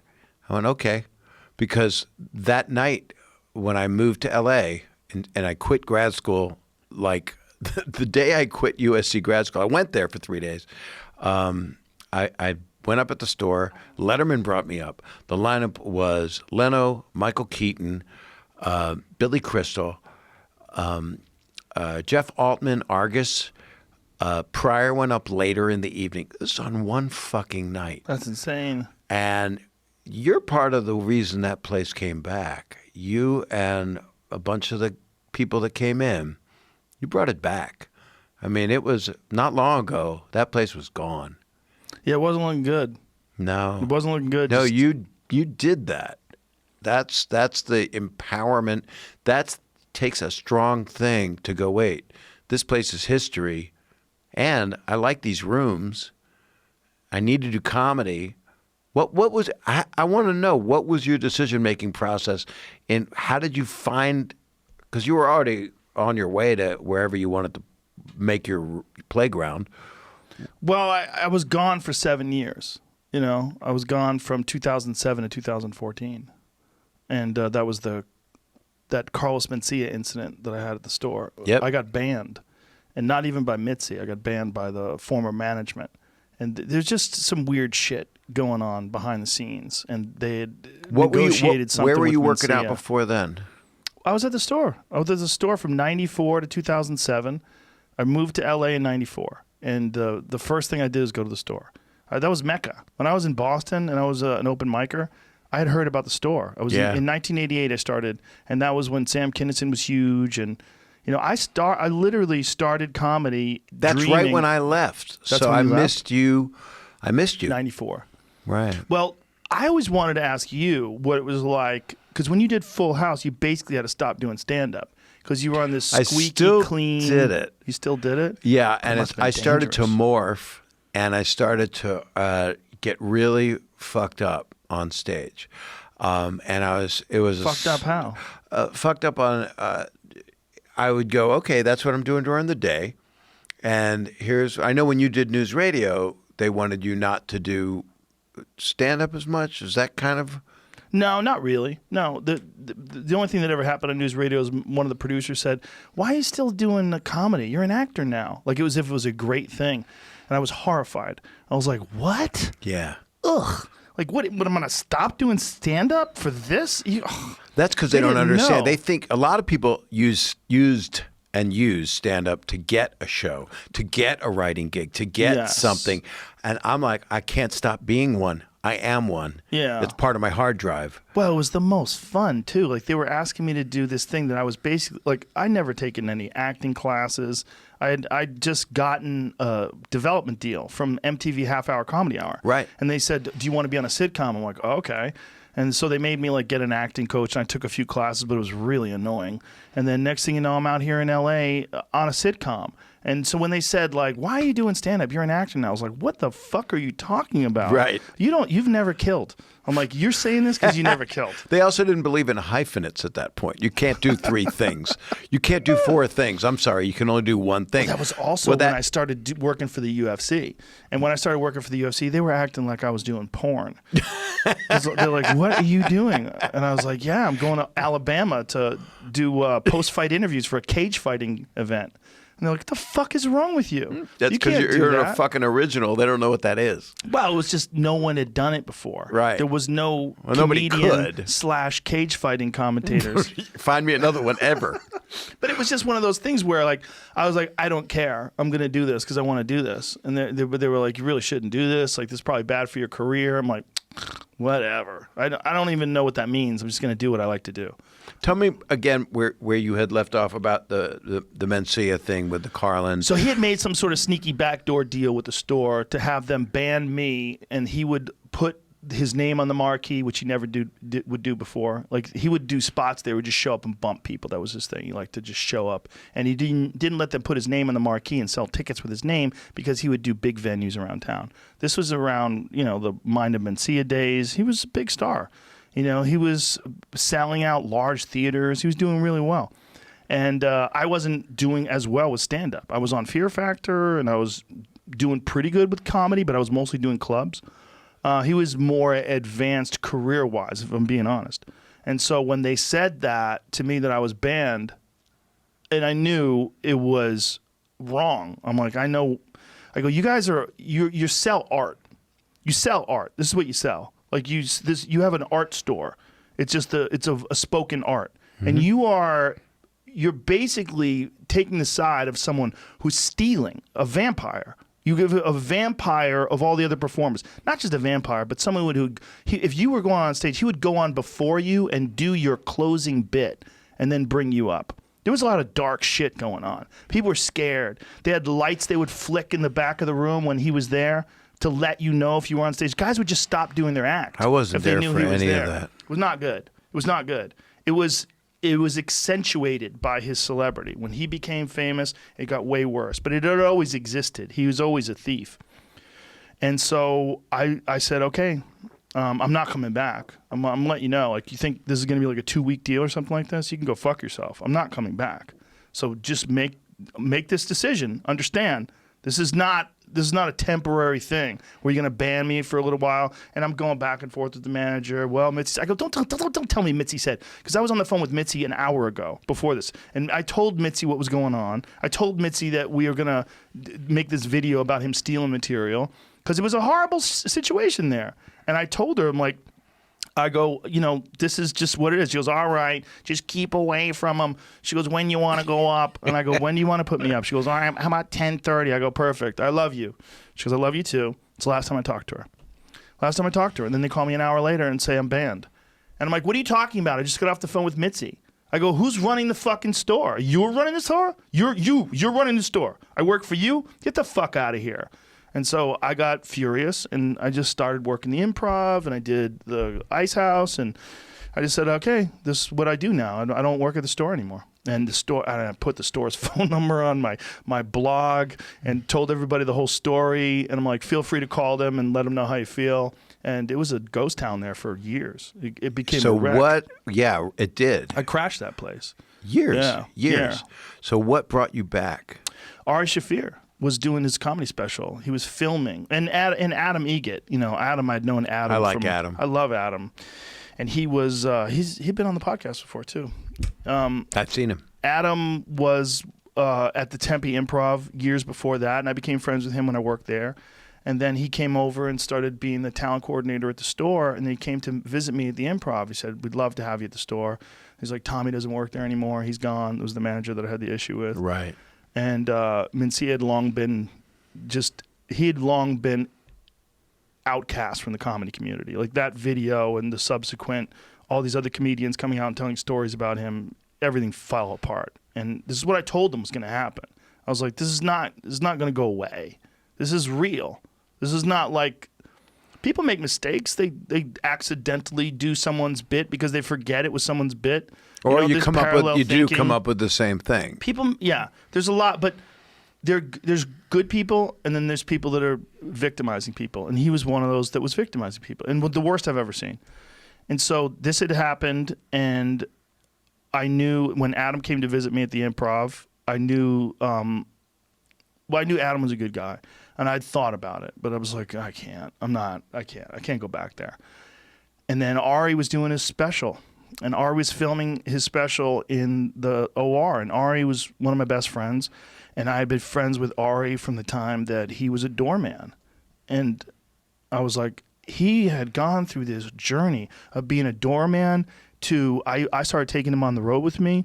So I'd take him on the road and we would do all these gigs together. And now here he is. He's got his own television show and he's doing a fucking Comedy Central special and he's filming it at the store. I'm like, I got to be there. So I came there on Tuesday night. He was filming on Wednesday. I came there on Tuesday night, and I was there for Roast Battle. And Jeff Ross introduced me to the crowd, and I got to see Roast Battle, and it was wild. roast battle was wild. It was so beautiful. It was like, it was creative and it was fun and it was packed. I and was it there this- one night being a judge. Jeff brought me in and said, Bob, you So got to come down. cool. You don't know. You It don't was know. so cool. Yeah, It still is. It's wonderful. If it comes back, it still is so cool. But It'll come back. and then the get next back. night I came back and I saw Ari. I watched Ari film a special, and then I said, okay, I'm going to start doing shows. And so I think maybe like a couple days later, I did my first show back there. And that was it. Then you were there, and you were playing almost every night of the week, right? I was there a lot, yeah. Until the lockdown, I was there many days a week. I'm going to come back and do it right and sign up, put my name on the thing. I do drop-ins, but they're 5 minutes. I don't do... No, you don't want to drop in. I You don't. wanna do I don't. sets. I don't. I want to Do do sets. sets. And Do when I was sets. doing the drop-in, it was just. It would be just to. I wasn't sure. I wasn't sure that I wanted to go up and be part of a lineup. Is it competitive? Do people take your stuff? Do people? No, there's none of that there now. There's none of that. Zero. That was my. I have PTSD from 8 years. Right. And I had a love affair with Mitzi. I was like a nephew to her. So I was kind of like family. Even at her funeral, I was like family. Even though I hadn't been around. But there was one time in Vegas where I had a weird experience, and I was trying to keep somebody sober, and I had to stay up all night to keep them sober so that she didn't find out. And as a result, I hadn't slept, and I had a week set in Vegas at the Dunes. And then after the set, she came backstage and said, "You've lost it. You're not funny anymore." Oh, no. And that was like, you don't say that to a sensitive Jew comic, neurotic motherfucker. She didn't give a fuck, though, dude. She had zero filter. No, and you know what happened? It hurt me, and it's just like you teaching martial arts to the kids. It's like, well, I better get fucking funny. Yeah. I better get funny again. And I You can't just have an kept, excuse. No, there ain't no excuses. Yeah. I just worked harder and harder, and now, I mean, I might do some drive-ins. I don't know what I'm going to do, but I'm enjoying the podcast thing because I get to, and I call people and talk to them, and that's an interplay with people. Yeah, you get to fuck around a little. And I have some guests that you've had that I love, people that are friends, but the point is, I'm born to do this. You're Yes. born to do this. And Well, we just gotta she taught figure me out- something, and she loved me, and I loved her. But she got really sick, so I it was really tragic. Some people hated her, and some people loved her all the way to the end. I loved her. I know. She helped me. Yeah, she If it helped me. wasn't- Helped me too, If it man. wasn't for her, when I became a paid regular, that was like the most important day of my life at that moment. Like, I was like, holy shit, I'm a real comedian. I'm a paid regular at See, the I Comedy didn't know what Store. that meant. I showed up one night, and then they put on the website, Bob Saget, paid regular. And I wrote to emailed, I don't know, I texted somebody, whoever did the thing. I went, you don't have to call me a paid regular. I mean, you can just say I showed up, can't you? He goes, no, you don't understand. It's an honor. I'm like, but I don't take the pay. I never take the pay. I'm a paid regular. But I didn't realize it is a rite of passage, like a badge of honor. It is. It was something your special. stripes. It was something important. When that happened, I was like, oh my God. Because like I said, when I started out in 88, the Comedy Store was Mecca. That was the place. Like I wanted to be there. That was where Richard Pryor performed. That was where Kinison performed. That was where Hicks performed. I wanted to go there. And when I was there, I was actually there. It was a dark time, man. I was there in 94. It was a shithole. Oh, terms it of, was like, the fucking. talent. I went in Ugh. when it was over. I went in. It Ugh. was empty. I mean, 20 people. It was socially distanced. Well, there was a It's bad perfect for now. a bad run for about 6 years where it wasn't very good from 94 to around 2000. And somewhere around 2000 it started picking up again. Did Paulie really stepped in, and Peter did a lot, right? Well, it was just better talent started coming around. Right. That's all it was. It's like there was a lot of guys who would, I think there was a wake. This is my own personal theory, and I'm only basing it on the timeline of Kinison's death. Kinison left the Comedy Store somewhere around like 90, and then he died somewhere around like 92, somewhere around there, 93. And then so many guys had gone off and done sitcoms, and like Jim Carrey had gone off and done movies and In Living Color, and there wasn't there wasn't that many people there. And then there was also a lot of really bad talent. There was a lot of guys who were boat acts. That is a fact. Old There hacks. were people that could have been accountants and instead chose comedy as a career. And they learned how to walk the stage. Yes. And they learned how to hold a mic, and they learned how to talk to the audience. Right. They were like a plumber. They learned a trade. It's not, and they weren't even good at it. They're the plumber you don't want. The plumber that's going to blow your toilet up. Yeah, the plumber Yeah. puts the wrong gasket and it runs. So I saw a lot of those guys, and I was really disappointing. Like I was like, one of my first nights there, I remember there was like 15, 20 people in the audience. The acts were terrible. I was like, this is so weird. This is the Comedy Store? That's This why I is stayed awful. away, because it made me sad. But then every now and then, like Martin Lawrence would show up. Every now and then, Damon Wayans would show up. Every now and then, Dom Herrera would show up. Every now and then, someone would show up and I showed crush. up. I wasn't there when you were there. That sucks. I didn't see you there for many, many years. Many years. But that's why I was asking about like the Full House days. Was it hard? Oh, that's interesting, because it'll bring... Because you had a dirty act, but It you wasn't were on as this blue until after, and Full House and the video show were simultaneous, and they were family. 7 o'clock at night on a Sunday, I'm hosting videos. I can't say, here's another fucking video. You can't do that. Right. And I didn't say fuck that much. In fact, a few years ago, Dice called me. He goes, Saget, I got to tell you something. We got to see each other. But also, you know what? Man, you stole my shit after after Full House ended. You stole my... I said, what did I steal? Well, you didn't used to say fuck as much. So I stole fuck. Was he joking? Kind of, but not really. But then he wanted to tour with me, so it was kind of like... See, Dice is always I love half pranking you. I love him. He's always half fucking with you. I started going on the road because of Dice. I was just doing the store, and this is when I was on news radio. And one day, we're in the back room, and he goes, hey, you should go on the road. And I'm like, yeah? And he goes, yeah, you're funny. He goes, you don't want to be fucking beholden to these cocksuckers. He goes, these motherfuckers and their movies and their shows. He goes, you go on the road, you make a good living. And I was thinking about it, I was like, why don't I go on the road? So I just started booking gigs. I literally just listened to him. Because first of all, I'm 27 years old. I can't believe Dice is talking to me. Right. And I'm like, I'm talking to Dice. And then he tells me to go on the road. I was like, he's right. Why don't I go on the road? So I started doing gigs here and there. And then when I really started going on the road, was when I left the store. That 2007 time when I left the store, that's when I started touring. That's when I really started touring. Because I was kind of angry, too. I was like, I put all that time into that place, and I thought what we were doing, like that Mencia thing, I thought we're doing the right thing. I thought that was a real problem. And so when that was the reaction, I was like, okay, I'm going to show you motherfuckers. I had this attitude, like, I'm going to show you. And then I did my best work after that. There's nothing wrong with that, yeah. That was my best work was after that. Because I was, my first real big special was 2009, which is 2 years after that. And then, and I don't have any hate for that dude. And I hope he gets better. Like, I hope he's doing great. I really do. I think he has learned his lesson. I hope he has. I hope people forgive him, too. I think that's a problem. I think... Many people have had it, Some real famous people have had it. No, I don't mean that. Yeah, many people have had that, like Robin, right? A lot of people had that. And stealing people's his material. loss and his talent is so gigantic that he was just a vacuum cleaner of stuff. He didn't. Yeah.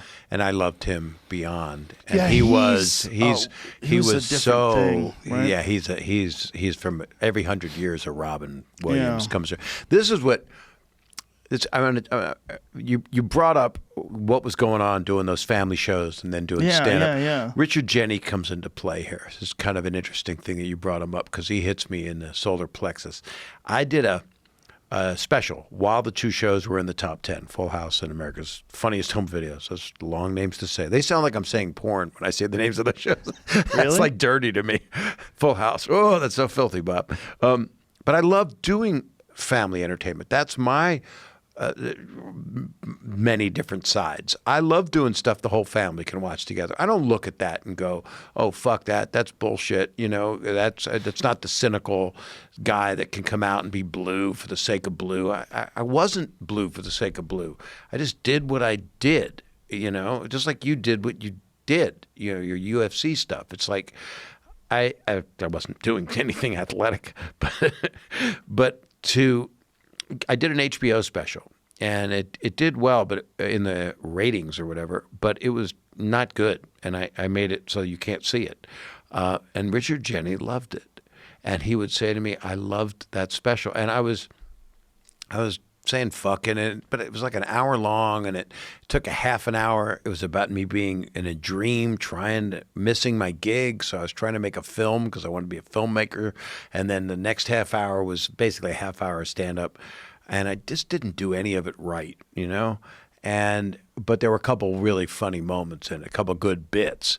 And Richard told me he thought it was one of the funniest specials and most inventive that he'd ever seen, and I was always thrown by that. I started to get more like, well, what do I want to do in stand-up? And I was like, I just want to make people laugh. I just want to. And then when the shows ended, I started directing some stuff, and then I did a special called That Ain't Right, and that was the HBO special that upset a lot of people and also put me in Rolling Stone and Newsweek and all these things. That was because it was dirty. It upset I said people. fuck a lot because I was at But NY. subject matter as well, no? Yeah, a little bit. I used fuck as a verb a few times. I don't you know, if it's expressive. Right, but it was your It's it what I upset found people funny. because that's what you had always been doing, but they didn't expect that out of you because they wanted Full House and America's Funniest Home Videos. But who would go to see that? What am I going to do? Hug people and clean? You know? It's Well, like- they wanted that sort of Howie Mandel thing. Like But Howie Howie's does blue? that. He is blue sometimes, but not anymore. No, You he's go to still. see- But he does stand up. I saw him at the Laugh Factory. He was actually talking about the dangers of doing a bit that could get him fired from the show. Oh, He actually talked about that on stage, that if he says anything wrong, he's on the squeakiest of squeaky family entertainment. You know, he went from Deal or No Deal to this other thing that he's doing now. What is he, America's Got Talent? Or yeah. yeah. I've been talking to him a lot. He's a great guy. He's a great guy, and he's had a lot of mental health issues that he talked about in the book. And his OCD is just the outskirts of it. How bad is it now with the fucking coronavirus? The guy's always been he's holding on. a germaphobe. Yeah, To have the whole world rightfully become- so, by the way. Somebody wrote that down. The whole world is Howie Mandel now. Yeah, I said something like he's a prophet. I forget who it was. I forget who wrote. Maybe it was Gaffigan. Someone said that like that. Someone had a quote like that. I love Jim. Oh, he's great. But anyway, so, I don't know why people think that you're like a character you play in something. Well, because you That's- played that character For a long time. for so long, and this was pre-social media. This was pre-podcast. They just associated, like Bill Cosby. Okay, for the longest time, people thought Bill Cosby But was I got it out this on sweet stage. guy. Bill always was offended that I talked blue on stage because he said, you don't need it. And when I would see him, I would almost hear like he's saying motherfucker in between. What did Bill Cosby think about Kinison? I want to know that. I would have loved to have seen that. I'm 'Cause sure he just disapproved anything blue. But the truth is, look what he acted out in his real life. But that's I would just probably do why. it. That is why. Yeah, that's that's the why. boys' club that he was in. My boys' club, or I hate to say that because it's so misogynistic, but it was a guy that looks like I know what I look like. I look like your dentist, your accountant, or somebody, maybe your gynecologist if it's a good week, but not yours. But I'll continue, I swear. I just had a moment of doing like 10 of those that go nowhere. But the truth of it is, for me to say that is the joke. And that gets nowhere also. So I have to have content.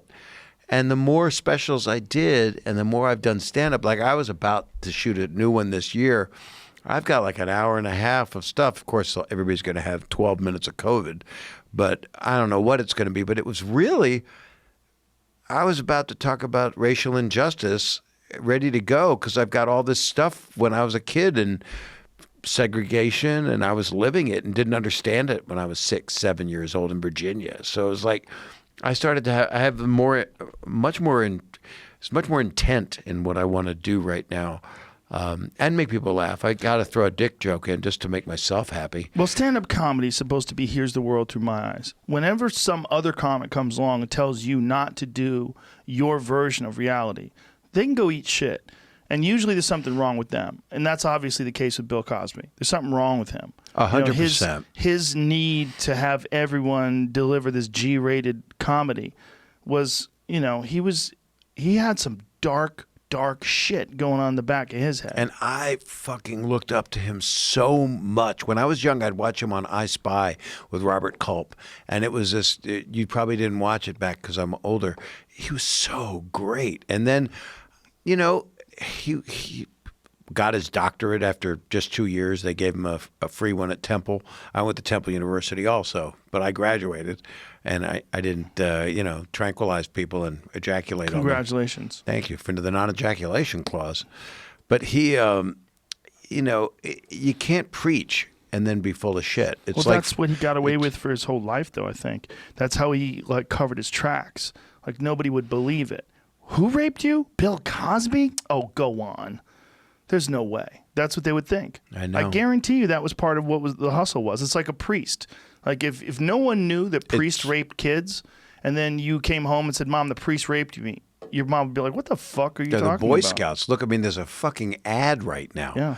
I can't believe there's an ad. I'm glad there's an ad. What do you mean there's an ad? It's a commercial. If you've been sexually molested by a Scoutmaster, yeah. Well, so all this shit, that's the cleaning that seems to be happening that's positive. That people are getting called on stuff that's been going on for thousands of years, and in this country for hundreds of years, and terrible, terrible, terrible shit. So that's a good calling out. That's a good.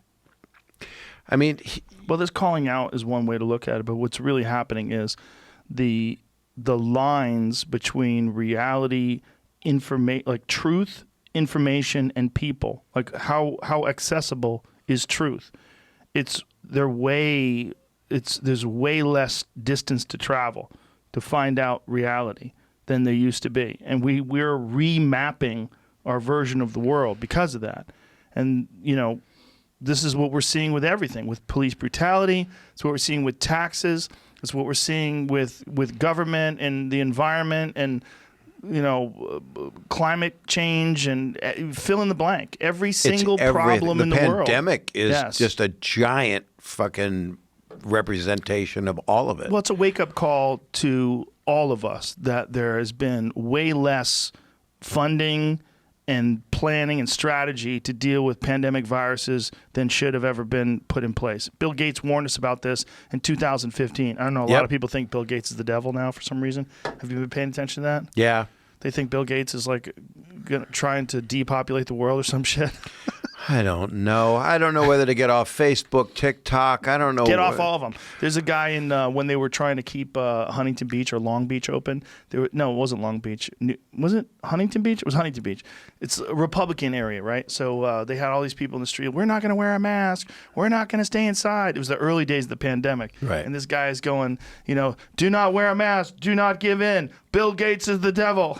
So he's got a fucking bullhorn. He was yelling. This is like pre-George Floyd, all that shit. And I remember that, to me, topped off the madness of that particular moment. Like, Bill Gates is the devil. The guy who made Microsoft, the guy who wears sweaters. Yeah.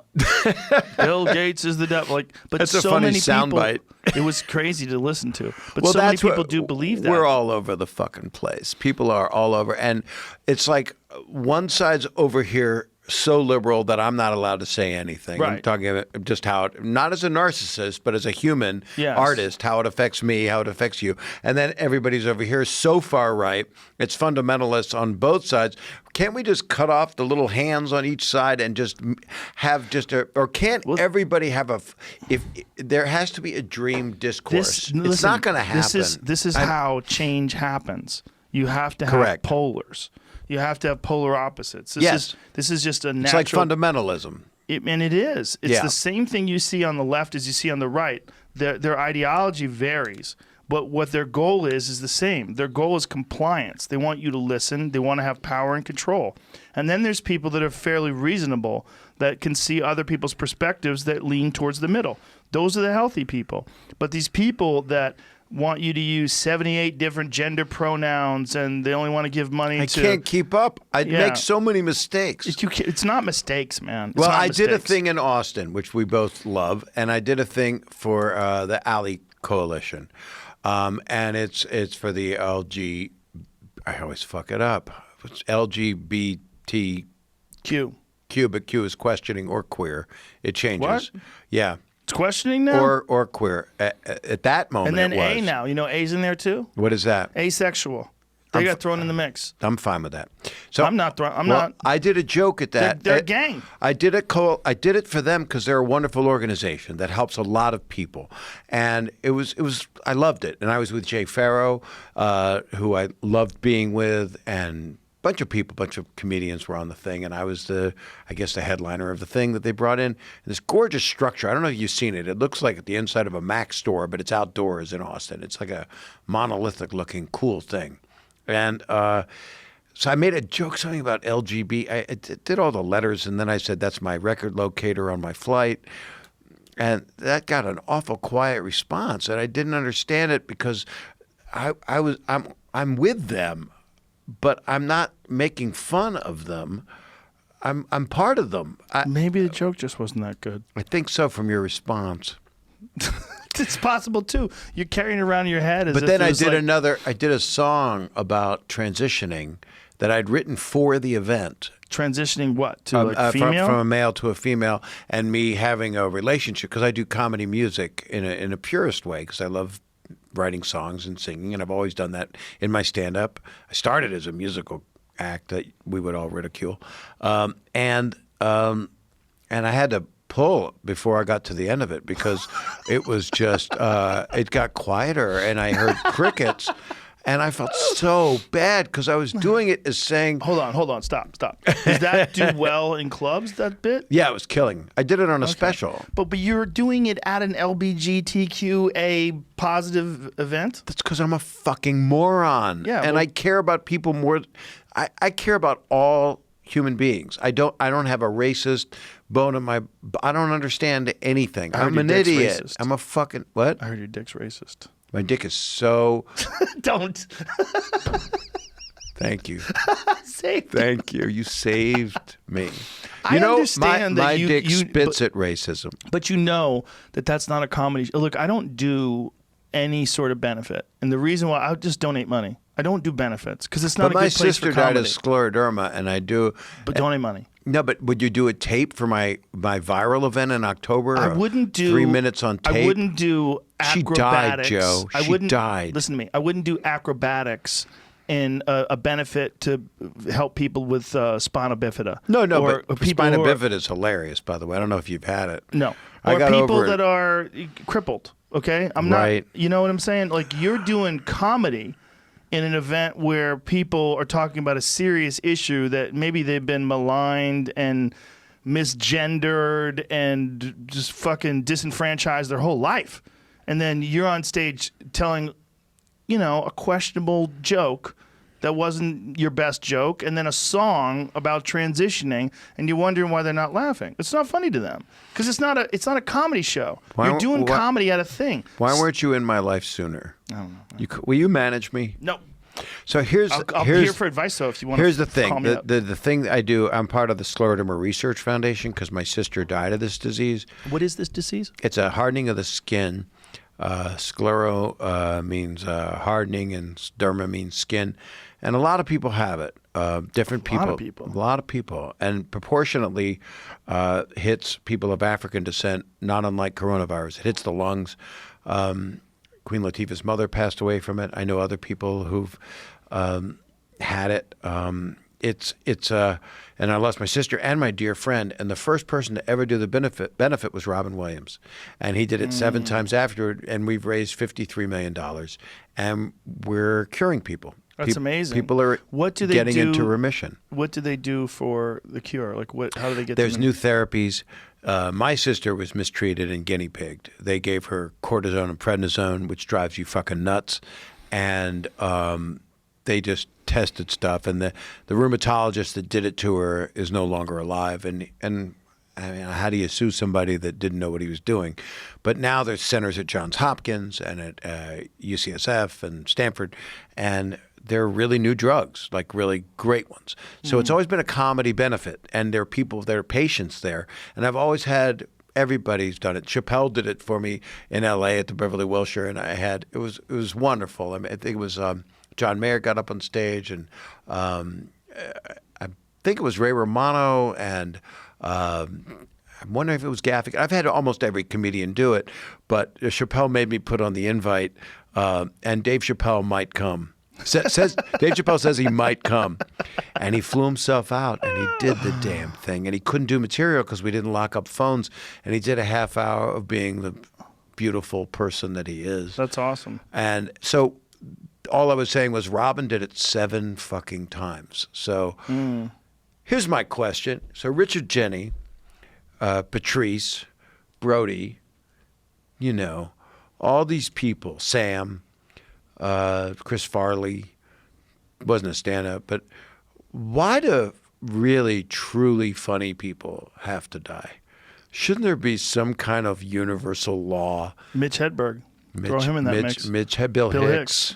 Well, you know, people die, bro. It's part of life. I know, but It's temporary. But the love, when Yeah. you say Robin Williams to somebody, anybody, they get emotional Yeah. because he could have never done stand-up and just acted in movies. When 9/11 happened, you know about 9/11, right? Yeah. Okay. Can't do that. You can't do that joke. It's not a joke. It's just me being an ass.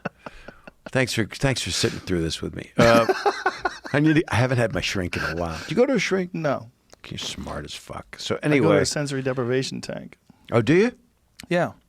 Well, that's cool. Yeah, you get alone with your thoughts for real. I've done it. Have you? Yeah. I got one here. You do? Yeah.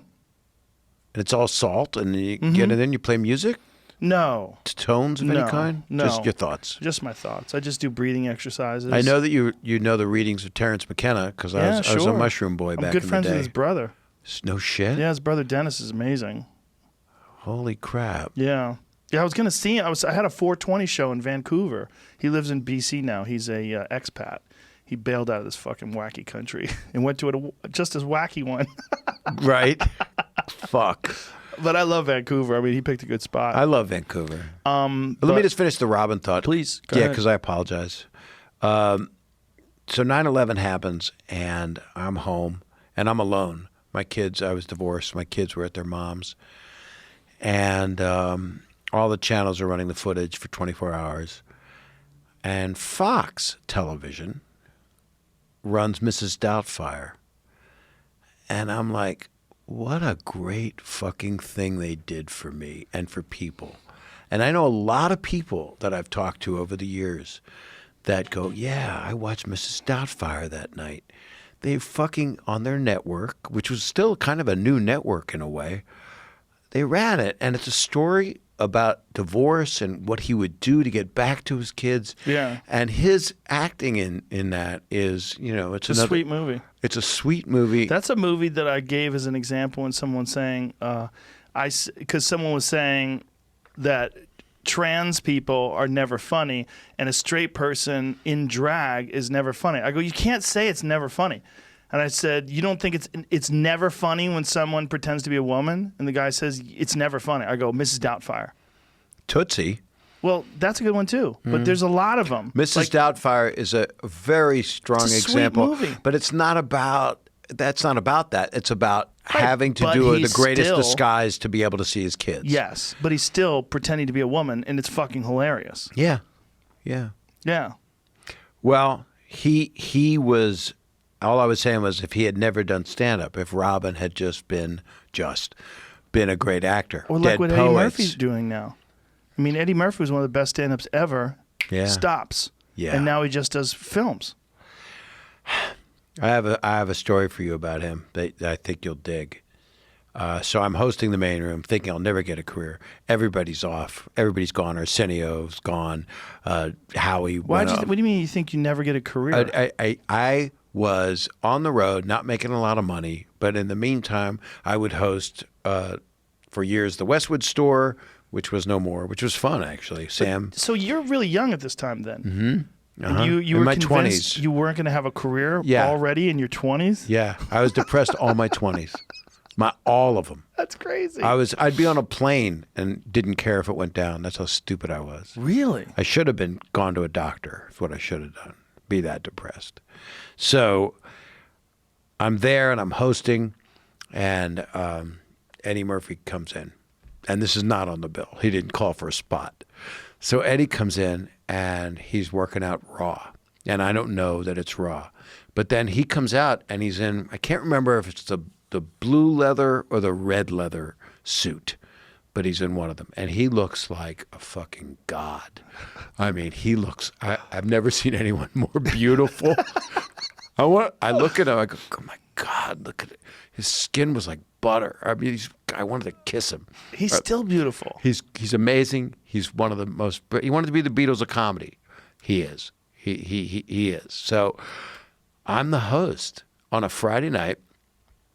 And it was Sam was going to go on later, and he comes out, and the place standing ovation, the walls shake, and he does about 50 minutes on a Friday night. Wow. And I'm watching it, and it's good, and I'm laughing, and I'm seeing it. He's working it. Yeah. That's why he's there, and he's getting ready for something because he's dressed in his wardrobe for what will be the suit that's going to be the show, the movie. And then he finishes, and it great applause, standing ovation, but what you would expect. I was there the next Friday. I was there all the time. I lived there, which is why I went away for a long time. Besides work happened, I was on Broadway and whatever the fuck happened, just on the street. You know, I was just begging. But a week later, 1 week later. The following Friday, he comes out in the other color suit. I don't know if it was blue or red. I have a feeling it was blue that other Friday. One Friday later. And I asked, had he gone up at the Improv or Laugh Factory or anywhere, and they said no. He comes up and he does an hour and 10, standing ovation when it starts. I watched how great he is with my own eyes, ears, and heart. It was I never saw anything like it. When he was done, he had crushed it so strong in a way that was so fucking funny, because it had emotion in it, and it talked about racism, and it talked about and it was dirty, and it was great, and literally the building shook, and that building's got like dead mobsters underneath it. That's very solid, that building. There's cement down there. I'm not kidding. The wall, I thought it was an earthquake. And it was minutes of applause. And I come back out on stage, and he's face to face with me. And I go, that was fucking amazing. And he just gave me a nod, like, yes, sir. And then he was gone. And he was always very kind to me, too. But I got to see that. I got to see in 1 week what brilliance it took for him to... So what do you think he did? Do you think he just went and reviewed the material? And if he didn't perform it all that week... He must have... Not necessarily. No, I think not necessarily is the answer. No. I think he just did what we do when we're good and went over it and over it and over it. As long as he worked at it. There's no way he didn't work at it. Well, sometimes it's not even that. He didn't just leave it there. But sometimes it's not that. Sometimes it's just inspiration. Sometimes you feel different. Sometimes you just feel better. Like sometimes you go on stage, you just feel loose. Yeah. You just got an idea of how to do it. You feel physically better, maybe. Like maybe you're more well rested, or maybe he didn't like the set the week before, so he'd been thinking about it for all that time. I could tell he didn't after that first set because his mind was worrying, like it does when we're trying to work something out. Well, listen, man, that's the weirdest thing about doing a special. You leave that material to the ether; it's gone. And then you start from scratch. You have no weapons. So here you have these people that are coming to see you. Oh, my God, it's Bob Saget. I love Bob Saget. I'm so excited. And you ain't got shit for them.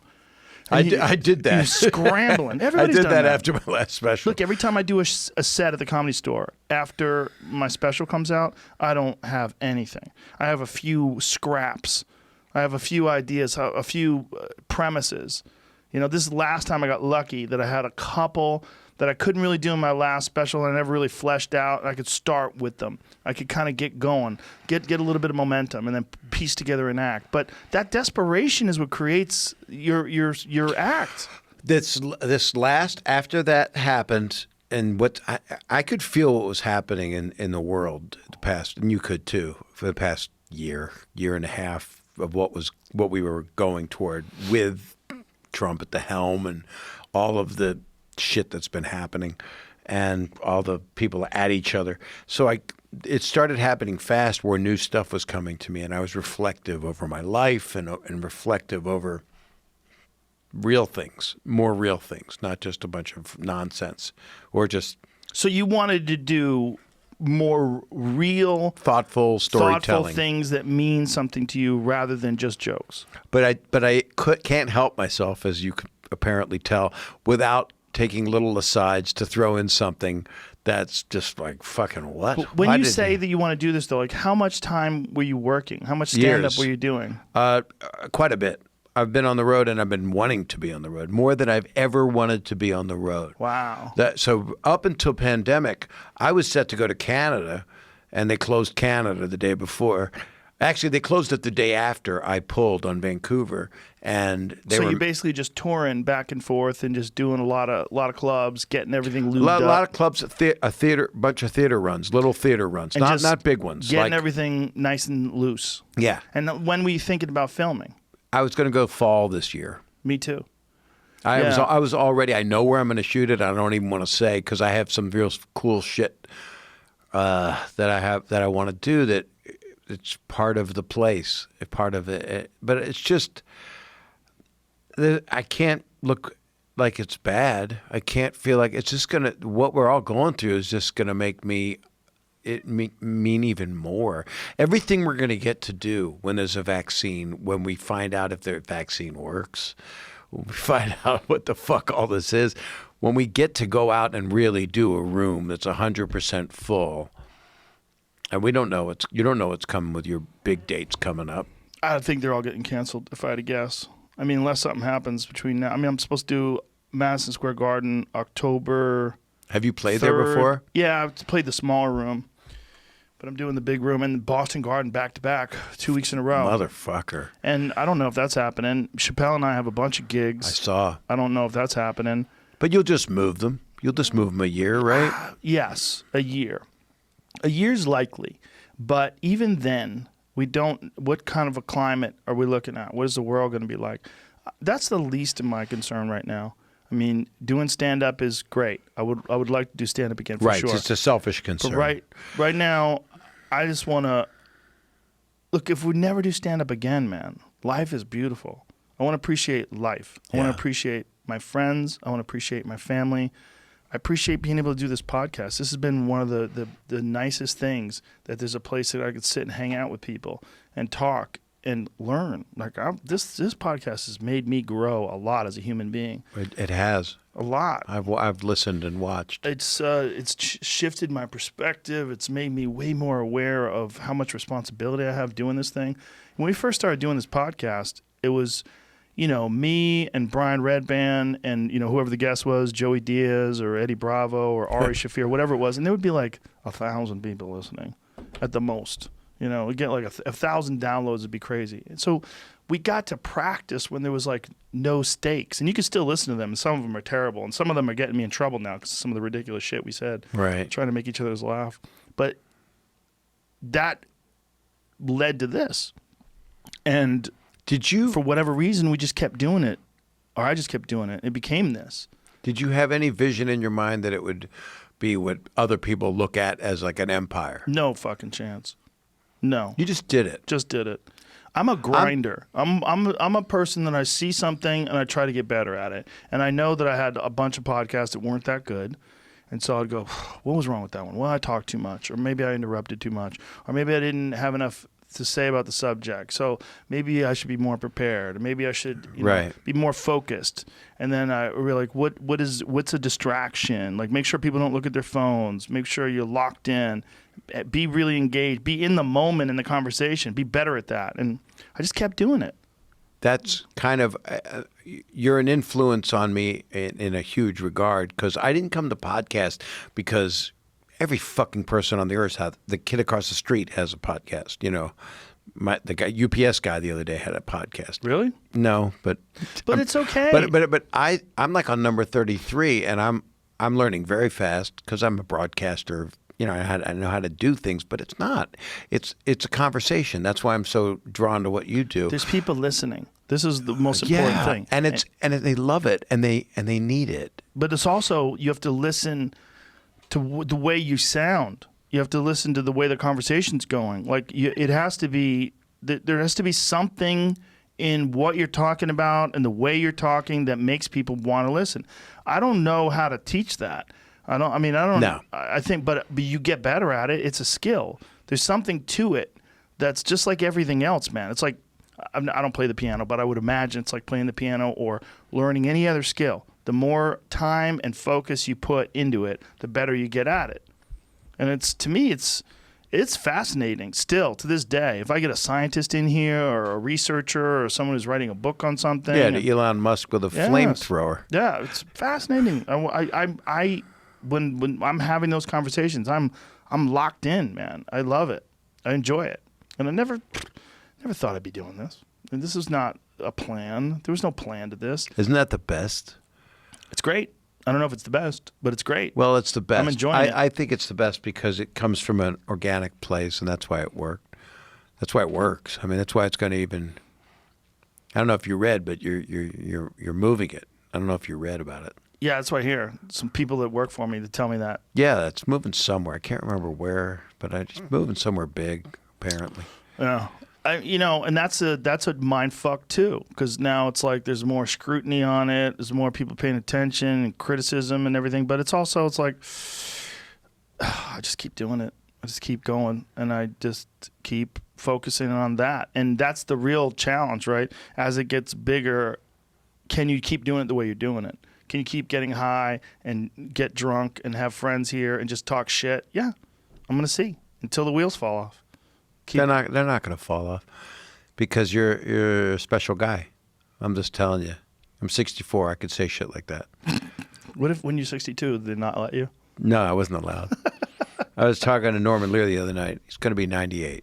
How's he doing? He's a fucking genius. On the ball at 98? We had a Zoom with a bunch of music guys, like I said, and he is one of the most beautiful people I will ever know. And what's his key to being sharp at 98? He cares about humanity.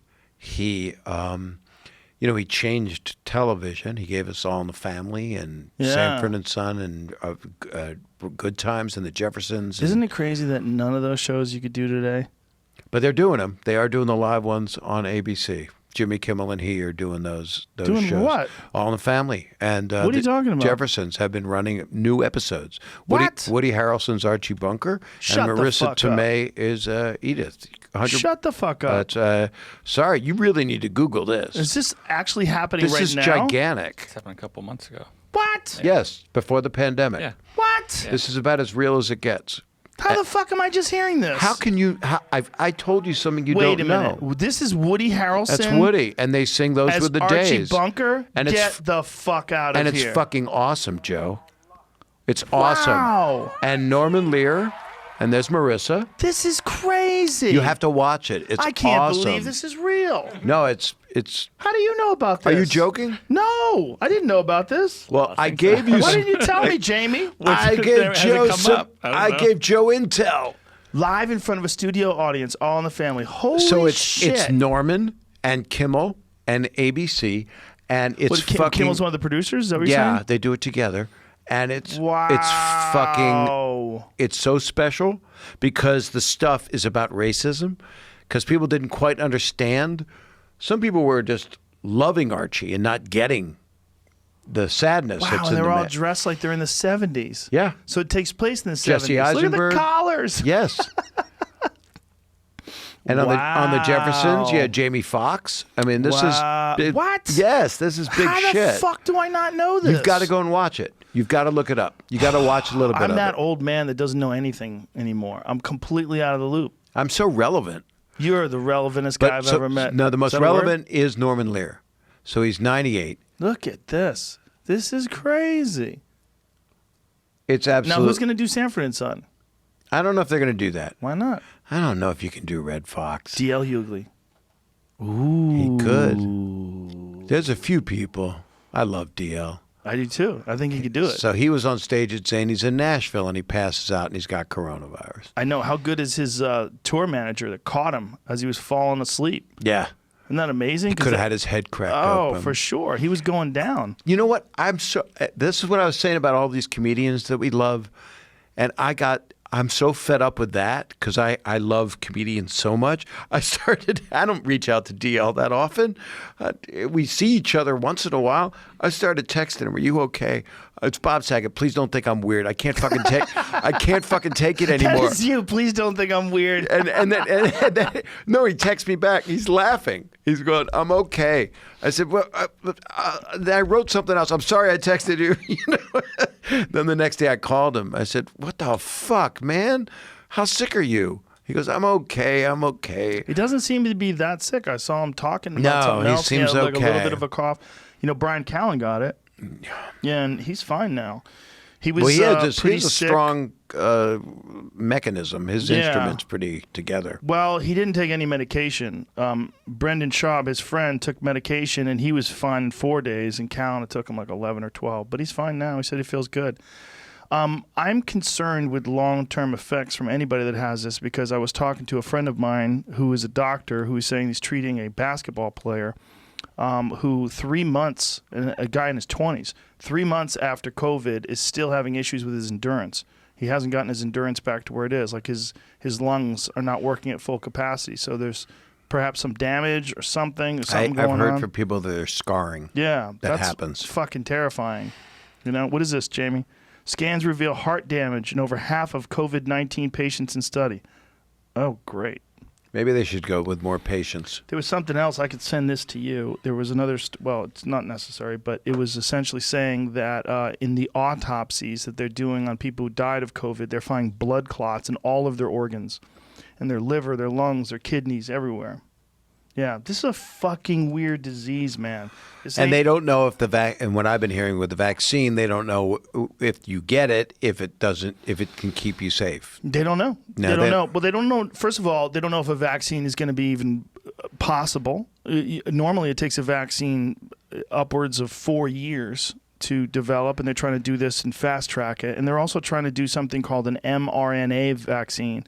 It's a different kind of vaccine that doesn't use a live version of the virus, but instead forces your body to create proteins. I don't see if we could pull up what that means. Remember, I'm a moron. So when I say these things, even though I use the right words, I really don't know what the fuck I'm saying.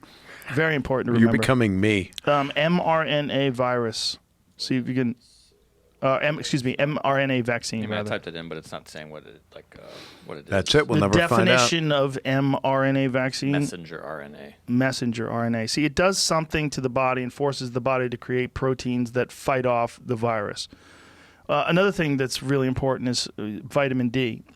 They are finding, and this is what you were talking about with African Americans having a particular problem with COVID. African Americans have a particular problem with vitamin D as well, because of course, with their skin color, their ancestors all came from Africa, where your body had all this melanin to protect itself from constant sunlight. So they didn't have to worry about absorbing so much vitamin D from the sun because they were in the sun all the time. This is the reason why Irish people are so fucking pale. The reason why they're so fucking pale is because where they are, there's no goddamn sun. So their body has to be like a solar panel for vitamin D. Your body produces vitamin D because of sunlight, and it's not just a vitamin. It's actually a hormone.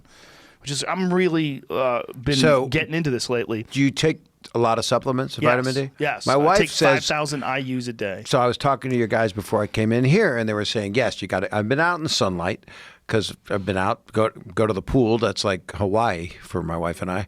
And she's, that's been helpful. It feels good. That's good, but you're also getting a little bit of sun damage there too, right? You got to be careful about that. Yeah, I put on the shit. but is that protecting you from vitamin D as well? Probably. What you should do is get blood work done and find out where your vitamin levels are. It's not hard to do. Go to a good doctor. They can do blood work. Well, my They can wife wanted me to assess take all your supplements. vitamin She levels. says right before I came in here, she said that's what I've been trying you to You don't take vitamins? She said I do, but I don't take too many. You should take vitamins. You should go to a doctor that really understands this kind of shit and could look at your blood work and say, hey, you need niacin, you need vitamin D, you're low in zinc, and all those things protect you.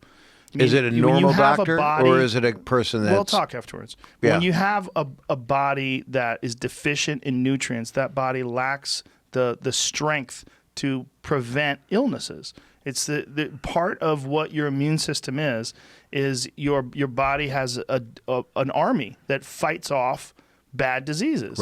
Right? And when your body doesn't have any building blocks, your body doesn't have any nutrients, your body is deficient in all sorts of critical nutrients that it needs for all these different functions, it's not going to do the job. It's real simple.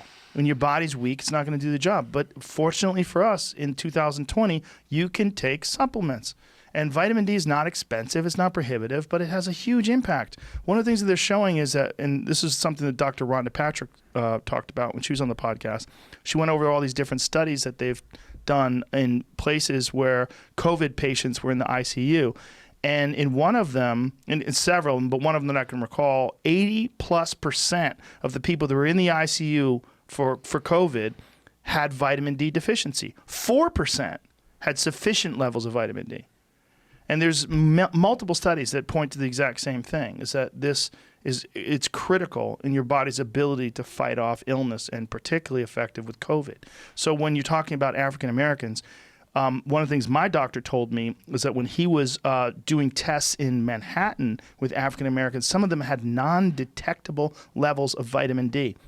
So these are people that, first of all, their ancestors come from a climate where they're supposed to be in the sun all the time. Now they're not, because they're in this northern hemisphere, cloudy. It's in the winter. They're not getting anything in the sun. And they're not taking any vitamins, so they're just not getting it. It makes them particularly susceptible. Another thing that makes people particularly susceptible is obesity. That is, according to my friend who's a doctor in New York, is a huge factor in people that are in the ICU. I've heard that quite a bit. Obesity is a huge factor. Obesity, vitamin D, those are two big ones. Zinc does something that stops the virus's ability to get into the body. I don't know how that works, but it's something about your body's the virus's ability to enter into the body is somehow or another stopped by zinc.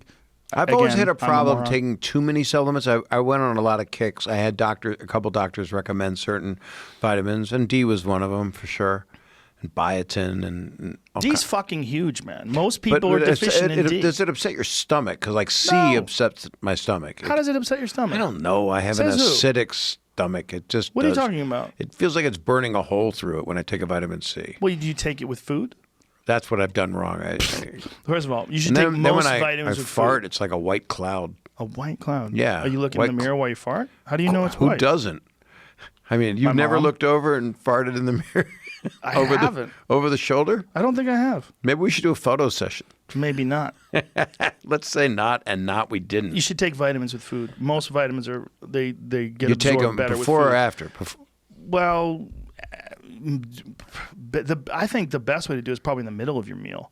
Like eat So some like of your when food, you're take your eating elk, vitamins. which I've seen a lot of photos of, Yeah. a lot of elk pictures. Would you take the D in the middle of Yes. 4 pieces of I elk? do. You Well, take them literally. Yes, I have a hard time telling people to do what I do in basically everything because they're I not going to don't do what mind I it do. because you're kind of like a perfect human specimen. But they're not going to do it. They're not going to do what I do physically. They're not going I to do what I might. do. I take advice. I have a stack of vitamins. It's like this, like a fucking Monopoly board.